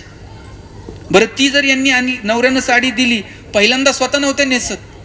आधी जावला म्हणणार, बाई तुम्ही घडी मोडा. मोठ्या जावानं घडी मोडायची तेव्हा यांनी नेसायची. आता ह्या पहिल्या रांगेत तुम्हाला घडीमोड शब्द तर माहित आहे का? आणि बरं आपण कोणाला घडी मोडायला देतो का? आणल्याबरोबर लगेच नेसायची, लगेच सेल्फी आणि लगेच स्टेटस. आणि साहेब दिवसभर बघायचा, कुणी कुणी बघितलंय, कुणी कुणी बघितलंय, कुणी कुणी बघितलंय. आणि ज्यानं पाहावं त्यानं जर बघितलं नाही, त्या साडीचा सगळा कार्यक्रम. आपला आनंदही आपला नाही आणि आपलं दुःखही आपलं नाही. खरं तर आनंदही आपला आहे आणि दुःखही आपलं आहे. म्हणून छोट्या छोट्या गोष्टींमधला आनंद घेता येईल का? मला वाटतं याची काळजी आपण सगळ्यांनी घेतली पाहिजे. आपल्याकडे जे आहे त्यातलं थोडं तरी इतरांना देण्याची दानत सुद्धा आपल्यामध्ये असली पाहिजे. विंदा करंदीकरांची गोड कविता आहे. देणाऱ्यानं देत जावं, घेणाऱ्यानं घेत जावं आणि घेता घेता एक दिवस देणाऱ्याचे हात घ्यावे. देणाऱ्याचे हात घ्यायचे म्हणजे काय करायचं? त्याचे हात तोडून घ्यायचे का? त्याच्या हातामध्ये जी देण्याची दानत आहे ती थोडी बहुत आपल्या हातात आली पाहिजे. हिरव्या पिवळ्या डोंगरांकडून हिरवी पिवळी शाल घ्यावी, सह्याद्रीच्या कड्याकडून छातीसाठी ढाल घ्यावी, वेड्या पिशा ढगांकडून वेडे पिसे आकार घ्यावेत, मातीमधल्या प्रश्नासाठी पृथ्वीकडून हुंकार घ्यावेत, उसळलेल्या दर्याकडून पिसळलेली आयाळ घ्यावी आणि शांत वाहणाऱ्या भीमेकडून तुकोबाची माळ घ्यावी. देणाऱ्यानं देत जावं, घेणाऱ्यानं घेत जावं आणि घेता घेता एक दिवस देणाऱ्याचे हात घ्यावेत. आपल्याकडे जे आहे त्यातलं थोडं तरी इतरांना देण्याची दानत आपल्यामध्ये असली पाहिजे. एक जण म्हणला, थोडं म्हणजे नेमकं किती द्यायचं? म्हणलं तुझ्या मनानं नाही, पण तरी पण काय अंदाज तुमचा? म्हणलं ज्याच्या दारात बाग फुलून येईल त्यानं 2 फुलं द्यावी, ज्यांचे सूर जुळून येतील त्यांनी 2 गाणी गावीत, ज्यांच्या दारात आभाळ भरून येईल त्यांनी उंजळवर पाणी द्यावं, आणि ज्यांची उंची आभाळाला टेकेल त्यांनी असंच मानावर करून बघू नये, थोडंसं खाली झुकावं आणि जी माणसं मातीत मिसळतात त्यांना थोडंसं वरती उचलून घेता येईल का? मला वाटतं याच्यासाठी प्रयत्न करावेत आपल्याकडे ज्या. आणि निसर्ग तुमचं 1 रुपयाचं सुद्धा साहेब उसणं ठेवत नाही. तुम्ही जे काय आज हा कार्यक्रम आयोजित केला किंवा कायम तुम्ही काय ना काय जे करत राहता, मला माहीत नाही की हे समाज किती लक्षात ठेवतो, पण निसर्ग मात्र सगळ्यांची नोंद ठेवतो. 1 दाणा पेरला तर 1000 दाणे उगवतात, हा निसर्गाचा नियम आहे. तुम्ही जेवढं द्याल त्याच्या कितीतरी पटीनं कोणत्या ना कोणत्या माध्यमातून हा निसर्ग मात्र तुम्हाला परत करत असतो. मी भाषणात म्हटलं आपल्याकडे आहे त्यातलं थोडं तर द्या. 2-3 जणांना एवढं टेन्शन आलं, ते म्हणले यांचं काम आहे सांगायचं, आपलं ऐकायचं. चला मागच्या मागच निघून गेली ती. आणि रस्त्यानं जाता जाता त्यांना सोन्यानं भरलेला हांडा सापडला. आता हांडाभर सोनं सापडलं. ते म्हटले सगळं आता देवाच्या कृपेनं सापडले. बरं सगळं फुकट सापडले, यातलं थोडं तर म्हणले देवाला देऊ. दुसरा म्हणला थोडं म्हणजे किती? जास्त नाही म्हणलं. हातात कडं असते, बांगडी असते, बांगडी एवढं वर्तुळ जमिनीवर राखायचं, सापडलेलं हांडाभर सोनं वर फेकायचं, जेवढं त्या वर्तुळात पडन तेवढं देवाचं आणि बाकीचं आपलं. आता मला सांगा, एवढीसं वर्तुळ आखल्यावर त्याच्यात काय पडतंय का? एक जण म्हणला काय स्वार्थी रे, एवढीसं वर्तुळ आणि त्यात काय पडल? छोटं नाही म्हणला, अख्ख्या गावाला वर्तुळ आखायचं आणि काय करायचं? सोनं वर फेकायचं, जेवढं वर्तुळात पडन तेवढं आपलं आणि जेवढं वर्तुळाच्या बाहेर पडन तेवढं देवाचं. आता एवढं मोठं वर्तुळ आखलं त्याच्या बाहेर काय पडतंय का? तिसरा म्हटला तुमच्यासारख्या स्वार्थी लोकांमुळं कोरोना परत यायची शक्यता आहे. म्हणला जरा तर म्हणला देवाला तर घाबरा, तुम्ही देवाला फसवायला निघले. म्हणला मग? म्हणला छोटं नाही मोठं नाही, वर्तुळच आखायचं नाही. म्हणले मग? सोनं वर फेकायचं. देव कुठं असतो? जेवढं वर राहीन तेवढं देवाचं आणि जेवढं खाली पडेल तेवढं. जगातला सगळ्यात हुशार प्राणी कोण आहे? आणि हे कुणी जाहीर केलंय? इतका तर माणूस हुशार आहे, त्यानं जाहीर करून टाकलंय आपण जगात सगळ्यात हुशार आहोत. ही हुशारी अशी सिद्ध होत नाही. कोरोना सगळ्यांनी बघितला की नाही? बघितला कुणीच नाही, पण कळला मात्र डोळ्यानं न दिसणारा विषाणू. पण सगळं जग जागेवर थांबलं. कोण आहोत आपण निसर्गाच्या समोर? निसर्गाच्या समोर आपण फार छोटे आहोत. आपल्या जगण्याला मर्यादा आहेत. जन्माला येण्याचे संकेत भगवंत 9 महिने आधी देतो, जाण्याचे संकेत 9 मिनिट पण आधी कळत नाही. कोणतर जन्माला येणार आहे हे 9 महिने आधी कळतं, आपल्यातनं कोणतर जाणार आहे हे मात्र समजत नाही. जसं जन्माला येण्याचे संकेत भगवंत 9 महिने आधी देतो, तसं जाण्याचे संकेत 9 महिने आधी आले असते तर. बाबा आपल्याला जर पत्र आलं 9 महिने आधी, तुमचं आटपलंय बरं का, हिशोब करून घ्या, काय परिस्थिती होईल माणसाची. निम्मी लोक तर टेन्शनच जाते. निसर्गाचा दुसरा नियम आहे, येतानाही काही घेऊन यायचं नाही, जातानाही काही घेऊन जायचं नाही. समजा जाताना काही घेऊन जाता आलं असतं तर नाही, आपण आपलं तर 100% नेलं असतं, पण अजून कुणाचं काही घेऊन जाता येईल का, माणसानं याचाही विचार केला असता. माणूस एकमेव प्राणी आहे ज्याला निसर्गाचे नियम समजतात, पण त्याला वळत मात्र नाहीत. रस्त्यानं ट्रक चाललेला होता, ट्रकमधून 4 तांदळाच्या गोण्या खाली पडल्या, सगळे तांदूळ रस्त्यावर सांडले. तिथं 4 मुंग्या आल्या, एक दाणा उचलला, आपल्या आपल्या घरट्याकडे निघून, त्या वारुळाकडे निघून गेल्या. परत त्यांनी रस्त्याकडे बघितलं नाही. नंतर तिथं 4 चिमण्या आल्या, 4 दाणे खाल्ले, निघून गेल्या, परत मागं बघितलं नाही. 4 गायी आल्या, ओंजळ तांदूळ खाल्ले, गोठ्याकडे गेल्या, परत मागं बघितलं नाही. आणि साहेब नंतर तिथं 4 माणसं आली. पुढचं मी सांगू का तुम्ही सांगता? तांदळाचा एक दाणा उरला नाही. आणि माणसं शोधत होती, ट्रक कुठे गेली बघा म्हणले. माणूस एकमेव प्राणी आहे जो निसर्गाशी जुळून घ्यायला तयार नाही. निसर्गाशी जुळून जगता येईल का? साध्या साध्या गोष्टींचा आनंद घेता येईल का? दिल्लीमध्ये हवेचं प्रदूषण अशा पातळीवरती गेलंय, गव्हर्नमेंटला निर्णय घ्यावा लागला मध्ये 4 दिवस शाळा बंद ठेवा, इतकं हवेचं प्रदूषण.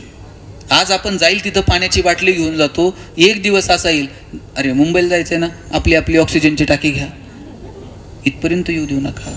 20 रुपये लिटरनं पाणी विकत घेऊन पिण्याची वेळ आली. येणाऱ्या पिढ्यांच्या नावाने तुम्ही 5-50 एकराचा उतारा करून ठेवाल, 2-4 फ्लॅट पुण्यात घेऊन ठेवाल, पण ते शिव्या देतील की तुम्ही निसर्गाला कुठे घेऊन गेलात. एक नदी तुम्ही नीट ठेवली नाही की जिथं आम्ही गुडघे टेकून पाणी पिऊ शकतो. पाणी विकत घेऊन प्यायची वेळ आली, ऑक्सिजन विकत घेऊन फिरायची वेळ आली. असं जर पातळीवरती आम्ही निसर्गाला घेऊन गेलो तर कशानं जगणं सुंदर होणार आहे? एक दिवस असा येईल, कोट्यवधी रुपये असतील, पण आरोग्य मात्र शिल्लक नसेल. 10 साखर कारखान्याचे शेअर्स असतील, पण डॉक्टर सांगतील चमचाभर पण खायचे नाही. 10 लाखाचा बेड बनवून घ्याल झोपायला, डॉक्टर सांगतील मनक्यात गॅप आहे, चटईवर झोपत चला. आपण कशात आनंद शोधणार आहोत? आनंद शोधण्यासाठी अपेक्षित असणारं आरोग्य आपल्याकडे आहे का? आरोग्याची काळजी घ्या. इथं जेवढ्या महिला बसल्यात, माझं तुम्हाला आवर्जून सांगणं आहे, तुम्ही सगळ्या कुटुंबाच्या आरोग्याची काळजी घेता. त्यांना काय हवं काय नको ते सगळं विचारता. तुम्ही सुद्धा तुमच्या आरोग्याची काळजी घेतली पाहिजे. तुम्ही सकाळी कुणाला टिफिन, कुणाला काय, तुम्ही किती वाजता जेवता? सकाळी उठल्यावर चहा बी काहीतरी पटकन घ्यायचं, सगळं दिवसभराचं काम आटपायचं, दुपारी इकडं तिकडं काहीतरी खायचं, संध्याकाळी भूक लागली की चहा सोबत 2 बिस्किट, काहीतरी बेकरी प्रोडक्ट, रात्री मग जेवायचं. रात्री पण सगळ्यांची जेवणं बिवणं आटपली का मग तुम्ही जेवणार. आमची पोरं सुद्धा असंच आहे, सकाळी जाताना चहा बिस्किट, दुपारी वडापाव पिझ्झा बर्गर, रात्री काहीतरी बेकरी प्रोडक्ट, रात्री पार करगुटा तुटूस तोर जेवणार. मग दिवसभर गाडी पळवायची असते त्यावेळेस रिझर्वला ठेवायची, आणि रात्री गाडी पार्किंगला लावायची, तेव्हा टाकी फुल करते. आहारशास्त्र सांगतं सकाळचं जेवण राजाचं, दुपारचं जेवण प्रजेचं, रात्रीचं जेवण गरिबाघरचं. किती महिला अशा आहेत की वर्षाच्या वर्षात एकदा तरी हेल्थ चेकअप करतात. बाळातपणात हिमोग्लोबिन चेक केला असेल, मला आठवत नाही, पार गाडी खुडखुड वाजल्याशिवाय आपण ती गॅरेजला नेत नाही. 2-4 दिवस तर अंगावर काढणार, ताप येतो येऊ दे, काय होत नाही, मेडिकलमधनं गोळी आण. आत्ता आम्ही एका गावामध्ये कॅम्प घेतला, 15 ते 20 महिला साहेब आम्हाला अशा मिळाल्या, इमिजिएट अँजिओग्राफीची गरज भासली. आम्ही स्वतःच्या आरोग्याची काळजी घेत नाही. आम्ही बाकी सगळं करतो, पण स्वतःच्या आरोग्याकडे मात्र दुर्लक्ष करतो. गावागावात, अजून शहरात तरी जरा बऱ्यापैकी पालिका आहे, तुमचे आरोग्य सेवक आहेत, आरोग्य सेविका आहेत, घरोघरी जातात, महिलांना सांगतात, गरोदर मातांना त्या आयनच्या. शहरात जरा वातावरण बरं आहे. ग्रामीण भागात तर मी बघतो ते आमची आरोग्य सेविका जाते, सांगते, एखादी महिला जर गरोदर असेल, या आयनच्या गोळ्या घ्या, तिला सांगतात ह्या गोळ्या असल्या खायच्या नाही. तिला सांगितलं जातं अर्ध्या तासाच्या आत बाळाला अंगावर पाजा जन्माला, ते घरातली माणसं पाजू देत नाहीत. नाही, ते मध आणा, मधाचं बोट त्या लेकराला चाटवा. बरं, ते मध 6 महिन्यापूर्वी आणलेला असतो, आणून परत देशी दारूच्या बाटलीत ठेवलेलं असतो, मग ते मधाचं बोट त्या लेकराला चाटवायचं. आम्ही कुठे घेऊन चाललोय? आपला प्रत्येकाचा हेल्थ इन्शुरन्स आहे का? 10-20 लाखाला एखादं कुटुंब जर आजारपणात मागं पडलं, त्याला ते भरून काढायला पुढची 2-5 वर्ष लागतात, 10 वर्ष लागतात. ग्रामीण भागात तर असं मोठं आजारपण जर घरात आलं तर ते घर लवकर उजरत पण नाही. मग आपल्याकडे हेल्थ इन्शुरन्स आहे का? मी काय कोणत्या कंपनीचा काय प्रचार करायला आलेला नाही, कोणताही काढा. आणि तुमच्याकडे जर असे 2-5 नातेवाईक असतील, घरात कोण आजारी पडलाय, हे 2 लाख रुपये ठेव, परत देऊ नको, असं कोण आहे का तुमच्या आजूबाजूला? असतील तर मग नाही काढलं तरी चालेल. तुम्ही स्वतःच्या पायावरती उभं राहा, फायनान्शियल मॅनेजमेंट करा. पैसे वाचवणं, पैसे गुंतवणं, योग्य ठिकाणी पैसे टिकवणं, पैसे वाढवणं, आरोग्याची काळजी घेणं, येणाऱ्या पिढ्यांना चांगला संस्कार, चांगलं शिक्षण, चांगलं आरोग्य मिळावं यासाठी धडपडणं, याच्यापेक्षा काय असतं आयुष्यामध्ये? हे सगळं जर आपल्याला करता आलं तर मला वाटतं जगणं सुंदर होऊन जातं. म्हणून या छोट्या छोट्या क्षणांचा आनंद घेता येईल का याची काळजी घ्या. बघा कशी माणसं, इथं फेट्यावाल्या तर एक पण उरलेलं नाही, आता टोपीवाले 4 आहेत, 9वारीतल्या एकच आजी शिल्लक आहे. संपली पिढी आता ही माणसं तुम्हाला औषधाला सुद्धा सापडणार नाहीत. बरं, ही पिढी अशी होती, आता शेवटचे 5 मिनिट घेतो नीट आहे. ही पिढी अशी होती, यांच्याकडे पैसे नव्हते पण जबाबदाऱ्या स्वीकारायला माणसं तरबेज होती. तुम्ही बघा, 4 भाऊ जर असले त्यातला 1 जण कारभारी असायचा, त्यानं सांगन तसं बाकीच्या तिघांनी करायचं. आणि कारभारी कोण माहिती आहे घरातला? ज्याची चप्पल फाटलेली समजायची हे कारभारी. त्यानं स्वतःच्या पायाकडे नाही बघायचं, त्यांनी भावांच्या पायाकडे बघायचं, पुतण्यांच्या पायाकडे बघायचं. त्यांनी त्यांच्या हट्ट, आणि पोरं सुद्धा बापाला हट्ट करत नव्हते, तेवढं चुलत्याला करायचे. चुलत्याला म्हणायचं जरा हे घेऊन द्या, जरा ते घेऊन द्या. आपल्याकडे तर मन होती, आई मरो आणि मावशी उरो. आता ही शेवटची पिढी आहे ज्यांच्याकडे मावशीन काका शिल्लक आहे. आता एकच मुलगा आणि एकच मुलगी आहे, काळाची गरज आहे. पण 1 मुलगा 1 मुलगी, येणाऱ्या पिढ्यांना मावशी आहे का, काका आहे का? आता ही नाती संपली. ज्यांच्याकडे आहेत त्यांनी त्यांना जपा. मला आठवतंय, माझे वडील 2006ला मुख्याध्यापक म्हणून रिटायर झाले. साहेब, त्यांचा रिटायरमेंटचा पगार 14-15 हजार रुपये होता. आता रिटायरमेंट जर 14-15 हजारावर झाली, यांच्या नोकऱ्या किती रुपयांनी सुरू झाल्या असतील? 200-500 रुपयानं नोकऱ्या सुरू झाल्या. बायको जर कधी म्हणली चला सिंहगडावर जाऊन येऊ, गाडी नव्हती आपल्याकडं. मित्राची गाडी घ्यायची, त्याच्यात निम्म रॉकेल, त्यात निम्म पेट्रोल. निम्म्या रस्त्यात गेल्यावर गाडीतलं पेट्रोल संपायचं, मग गाडी वाकडी करायची. हे तंत्रज्ञान फक्त भारतात आहे, जगात कुठं गाडी वाकडी करत असतील असं मला वाईट. आणि वाकडी करून जर चालू झाली नाही, पुढे वेगळे सायंटिस्ट होते, ते टाकीत फुकणार. बरं, यानं टाकीला तोंड लावल्यावर तर बायको असं बघायची, कोणत्या मुहूर्तावर यांची माझी गाठ पडली कोणास. अशात बायकोनं नुसता खांद्यावर हात ठेवत्या. बरं, कित्येकांच्या गाड्या बिना पेट्रोलच्या गडावर गेल्यात. आता AC गाड्यांमधून नवरा बायको फिरतात. बायको तिकडच्या खिडकीतनं तिकडं बघते, नवरा इकडच्या खिडकीतनं इकडं बघताय, आणि ड्रायव्हर मधल्या आरशातनं दोघांकडे बघत असतो. हे बोलत का नाही? साधनं वाढत गेले, आनंद कुठं हुरपळून गेला हे मात्र कळलं नाही. छोट्या छोट्या गोष्टींमध्ये आनंद घ्या. आजूबाजूच्या माणसांना कधीतरी कृतज्ञता व्यक्त करा, कधीतरी त्यांचं कौतुक करा.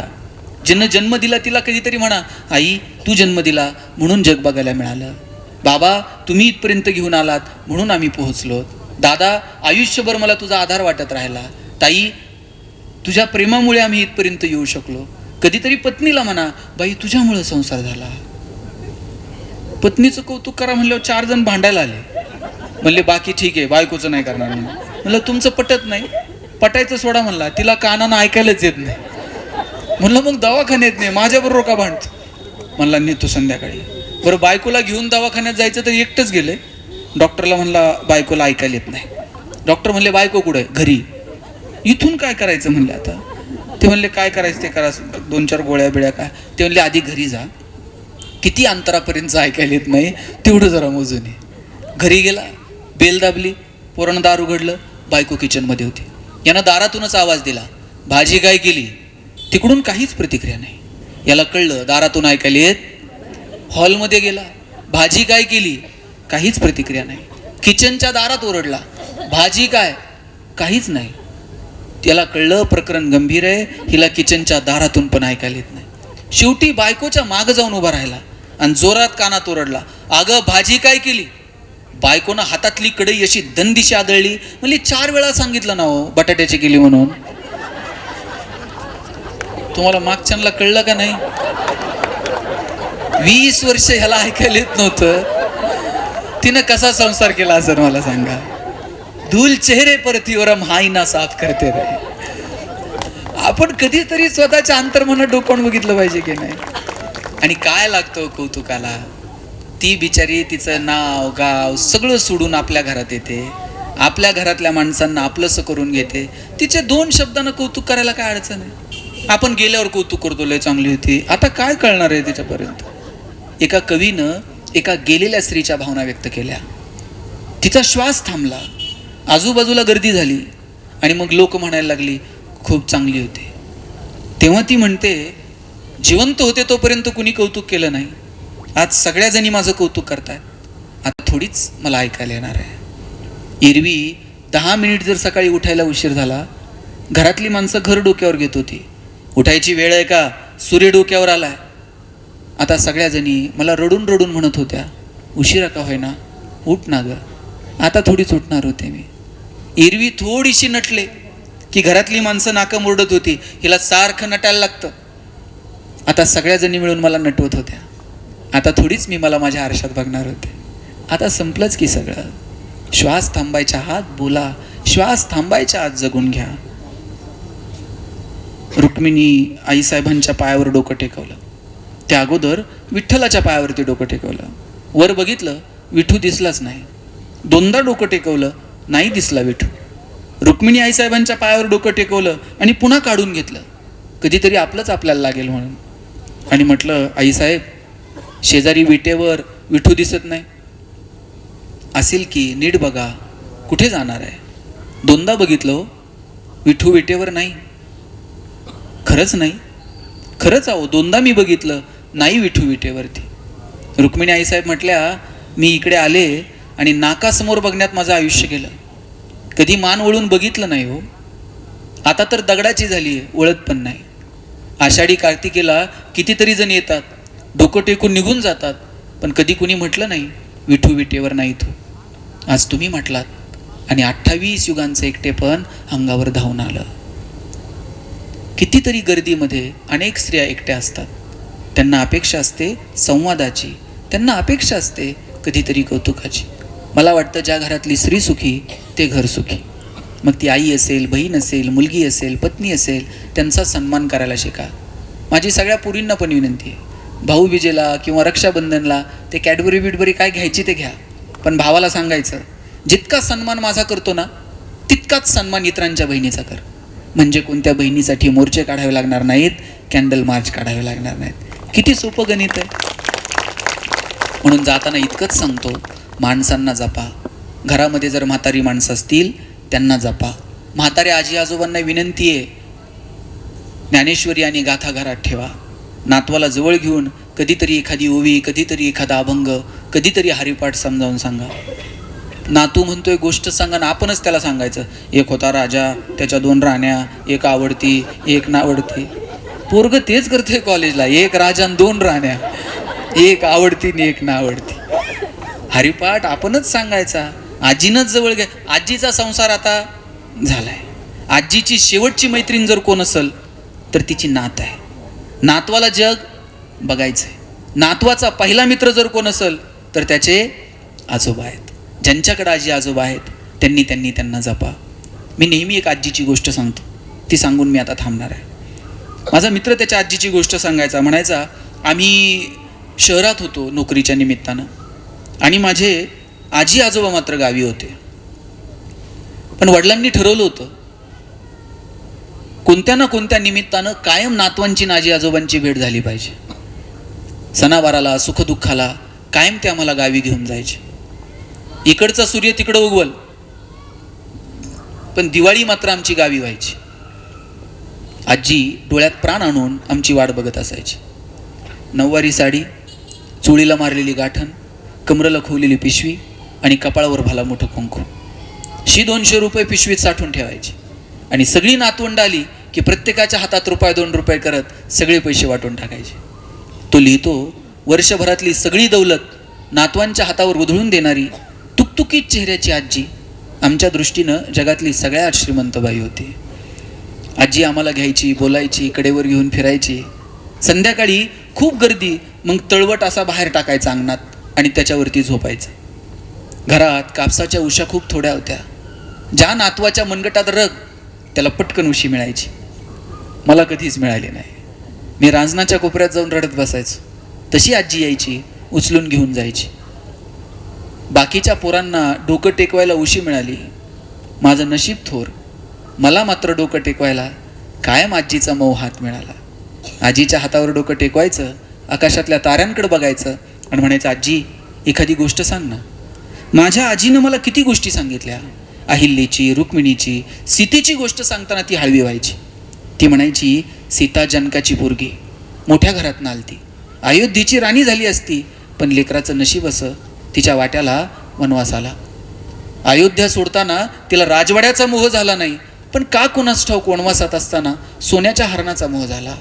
प्रभू रामचंद्र हरिण पकडायला गेले आणि सीतामाईला रावणानं पळून नेलं.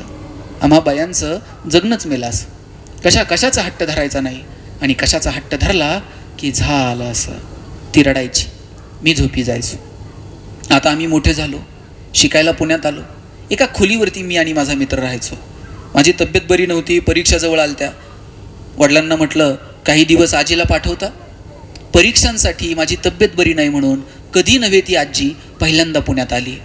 येताना एक छोटीशी पिशवी घेऊन आलती. काय होतं त्या पिशवीत? 2 साड्या, केस विसरायची फणी, छोटासा आरसा, मेणाची डबी, कुंकाचा करंडा आणि हरिपाठाचं पुस्तक. आम्ही अभ्यासाला बसलं का शेजारच्या मंदिरात जाऊन हरिपाठ म्हणत बसायची. एवढीशी खोली, पण तिनं त्या खोलीचं घर करून टाकलं. सकाळी उठायची, उमऱ्यात 4 टिपक्यांची रांगोळी काढायची, संध्याकाळी तिथंच छोटासा दिवा लावायची. परीक्षा झाल्या, तब्येत बरी होती. वडिलांचा फोन आला, परीक्षा झाल्या ना रे, 4 दिवसानं आजीला घ्यायला येतो. 4 दिवसानं वडील आजीला घ्यायला येणार. म्हटलं चला. लहानपणी आपल्याला कडेवर घेऊन गावभर मिरवायची, आता आपण गाडीवर बसून तिला पुन्हा फिरवू. पहिल्यांदा तिला गाडीवर बसवलं. सारसबागेत दोघांनी भेळ खाल्ली. लक्ष्मी रोडला बर्फाचा गोळा खाताना लाल झालेले तिचे ओठ. खोलीवर आल्यावर तिच्याच छोट्या आरशात जेव्हा मी तिला दाखवले, तेव्हा मात्र ती खुदकन हसली. आजीला असं हसताना सुद्धा मी कधी पाहिलं नव्हतं. आयुष्यभर आजोबांच्या धाकात राहिली. डोळे मोठे केले तरी वाडा चिडीचूप. कितीतरी अपमान ती आयुष्यभर गिळत राहिली. पण आजोबांवर तिचा जीव होता. कधी त्यांच्या जेवणाची वेळ टळू दिली नाही, कधी त्यांच्या कपड्यांची इस्त्री मोडू दिली नाही. तांब्यामध्ये इस्तू टाकून कपड्यांना इस्त्री करत बसायची. आमच्या गप्पा रंगल्या होत्या, आम्ही हसतच होतो. तितक्यात वडिलांचा फोन आला. 4 दिवसानं मी येणार होतो, पण गडबड कर. लगेच शिवाजीनगरच्या स्टँडला ये. पुणे नगर गाडी लागलेली असेल. नगरला उतरलात, मी घ्यायला येतो नगरच्या स्टँडला. म्हटलं आता उशीर झाला आहे, सकाळी निघतो. म्हटले नाही, आत्ताच निघ. पाणावल्या डोळ्यांनी वडिलांनी सांगितलं, आजोबा गेले. आजीला कोणत्या तोंडानं सांगू? आत्ता तर तिला मी हसताना बघत होतो. म्हटलं आजी, आजोबांची तब्येत बरी नाही, आपल्याला गावी जायचं. आम्ही घाई गडबडीत शिवाजीनगरच्या स्टँडला आलो. येताना तिची पिशवी तशीच खोलीवरती विसरून राहिली. नगर आणि पुणे 2 तासांचा प्रवास आहे. काहीतरी गडबड आहे याची जाणीव तिला झाली असेल. सारखं खिडकीतनं बाहेर डोळ्याला पदर लावून बघत होती. 2 तासात 2 शब्द पण बोलली नाही. नगरच्या स्टँडवर आम्ही उतरलो. वडील घ्यायला आलेले होते. गाडीत बसलो. गावाची वेस जशी जशी जवळ आली तसा तसा तिचा वाढलेला श्वास थेट कानापर्यंत ऐकायला येत होता. वाड्याच्या समोरची गर्दी बघितली आणि मग मात्र आजीनं टाहो फोडला. कधी आजोबांच्या डोळ्यात डोळे घालून बोलताना तिला बघितलं नाही. आज आजोबांच्या छातीवरती डोकं ठेवून रडताना पहिल्यांदा तिला मी बघत होतो. कुणा एका मैत्रिणीनं तिच्या पायातले जोडवे काढले आणि तिच्या हिरव्यागार बांगड्यांवर कायमची टिचकी मारली. आजोबा गेले. संध्याकाळी भाऊकीतली लोक भाकरी घेऊन आली. वाड्यात चिर शांतता होती. कुणी कुणाशी बोलत नव्हतं. पंक्ती उठल्या. दुसऱ्या दिवशीही तितकीच गर्दी होती. 3ऱ्या-4थ्या दिवशी पंक्तीमध्ये कुणीतरी म्हटलं, भाजीत मीठ जरा कमी दिसतंय. भाजीतल्या कमी असणाऱ्या मिठाची जाणीव कुणाला तर झाली. हीच दुःखाची तीव्रता कमी झाल्याची पोहोच पावती होती. 10 दिवस झाले. पाहुणे रावळे इकडच्या तिकडे निघून गेले. 13वा उलटला. वाड्यातल्या गर्दीत आजी मात्र एकटी राहिली. फारसं ती हल्ली कुणाशी बोलताना दिसत नाही. 10-12 दिवसांनंतर मी तिला पुन्हा भेटायला गेलो. म्हटलं, आजी, तुझी पिशवी खोलीवर राहिली. पिशवी आजीच्या हातात दिली. आजीनं पिशवीतलं सामान असं खाली ओतलं. काय होतं त्यात? 2 जुनी लुगडी, मी घेतलेली नवी कोरी साडी, तिची अजून कुणी घडी पण मोडली नव्हती. छोटासा आरसा होता, केस विसरायची फणी होती, मेणाची डबी होती, कुंकाचा करंडा होता, हरिपाठाचं पुस्तक होतं. त्यांनी हरिपाठ हातात घेतला, बाकीच्या सामानाकडे एकदाच बघितलं आणि नंतर माझ्या खांद्यावर डोकं ठेवून म्हटली, काय करू आता याचं? ही मेणाची डबी, हा करंडा, ही फणी, हा आरसा काही कामाचा नाही. माझ्या खांद्यावरून आजीचे अश्रू वाहत होते. आजीचेच कसे? जगातल्या सगळ्याच बायांची दुःख, रुक्मिणी काय, सीता काय, अहिल्या काय, सगळ्यांची दुःख सारखी. आजोबा निघून गेले तशी काही दिवसानं आजीही गेली. आजी आजोबांचे फोटो फक्त वाड्यात आता भिंतीवरती लागलेत. वाड्याच्या भिंती आता खचल्यात. चुलत्या काक्यांमध्ये पहिल्यासारखं प्रेम उरलं नाही. हल्ली कुणी कुणाकडे जात नाही, कुणी कुणाशी फारसं बोलत नाही.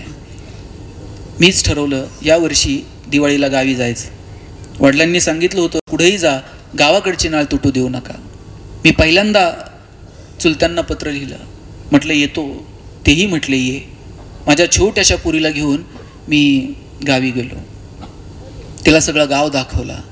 ही नदी, इथं गुडघे टेकून आम्ही पाणी प्यायचो. हा पार, इथं आम्ही सुरपारंब्या खेळायचो. हे मंदिर आजोबा आम्हाला घेऊन यायचे. हा वाडा आजोबांनी बांधला. ह्या भिंती बांधण्यासाठी आजोबांनी खस्ता खाल्ल्या, आता भिंती सुद्धा खचल्या. ज्यांनी वाडा बांधला त्यांचे फोटो फक्त वर आहेत. त्याच्यावरही आता धूळ साचली आहे आणि वर्षापूर्वी घातलेला हार तोही आता सुकून गेलाय. फोटो खाली घेतले. फोटोवरची धूळ पुसण्याच्या निमित्तानं आजीच्या गालावरून हात फिरवला. संध्याकाळी दारात तळवट टाकला. आता कापसाच्या उशा खूप आहेत, पण त्याच्यावर टेकवायला डुकी मात्र उरली नाहीत. माझ्या पोरीनं माझ्या हातावर डोकं टेकवलं आणि आकाशातल्या ताऱ्यांकडे बघत म्हटली, बाबा एखादी गोष्ट सांग ना. गोष्ट म्हटल्याबरोबर आजी आठवली आणि टचकन डोळ्यात पाणी आलं. तिला म्हटलं, तुला कोणती गोष्ट सांगू? माझ्या आजीनं मला किती गोष्टी सांगितल्या. सांग, तुला कोणती गोष्ट सांगू? अहिल्याची, सावित्रीची की सीतेची? तशी पोरगी म्हटली, बाबा मला तुझ्या आजीची गोष्ट सांग. आपल्या आजीची गोष्ट आपल्या येणाऱ्या पिढ्यांना सांगता यावी तितका आपला आणि आपल्या आजीचा सहवास आहे का? आपल्या बाबाची गोष्ट, आपल्या आईची गोष्ट येणाऱ्या पिढ्यांना सांगता यावी तितका आपला सहवास या नात्यांमध्ये आहे का? या गोष्टी येणाऱ्या पिढ्यांना सांगता याव्यात तितकं त्या माणसांना जपा आणि तो सहवास त्यांच्यासोबत ठेवा. कारण ढगाआड गेलेला सूर्य परत पाहायला मिळतो, मातीआड गेलेली माणसं परत पाहायला मिळत नाहीत. जी माणसं तुमच्या आयुष्यात आहेत त्यांना जपा, साधनं वापरा आणि माणसांना मात्र जपा. आयुष्यातल्या प्रत्येक क्षणाचा मनापासून आनंद घ्या. ज्ञानोबरायांचा अभंग आहे, इवलेसे रोप लाविले द्वारी, तयाचा वेलू गेला गगनावरी. मोगरा फुलला. सगळीच फुलं सुगंधी असतात असं नाही आणि सगळीच फुलं सुंदर असतात असंही नाही. काही फुलं सुंदर असतात पण सुगंधी नसतात, काही सुगंधी असतात पण सुंदर नसतात. मोगरा मात्र सुगंधीही आहे आणि सुंदरही आहे आणि त्याची यथार्थता माऊलींनी शेवटच्या चरणामध्ये व्यक्त केली आहे. माऊली म्हणाले, बाप रुखमादेवीवरू विठ्ठले अर्पिला. जेव्हा तो मोगरा विठ्ठलाच्या पायावरती अर्पिला जातो तेव्हा त्याची सार्थकता ठरते. आपला देह, आपलं कार्य असं भगवंताच्या प्रती जेव्हा समर्पित होईल तेव्हा तो मोगरा गगनाच्याही वर निघून जाईल. तो मोगरा बहरावा, फुलावा आणि त्याचा सुगंध तुमच्या आयुष्यात दरवळावा इतकीच माऊलींच्या चरणी प्रार्थना करतो आणि थांबतो. रामकृष्ण.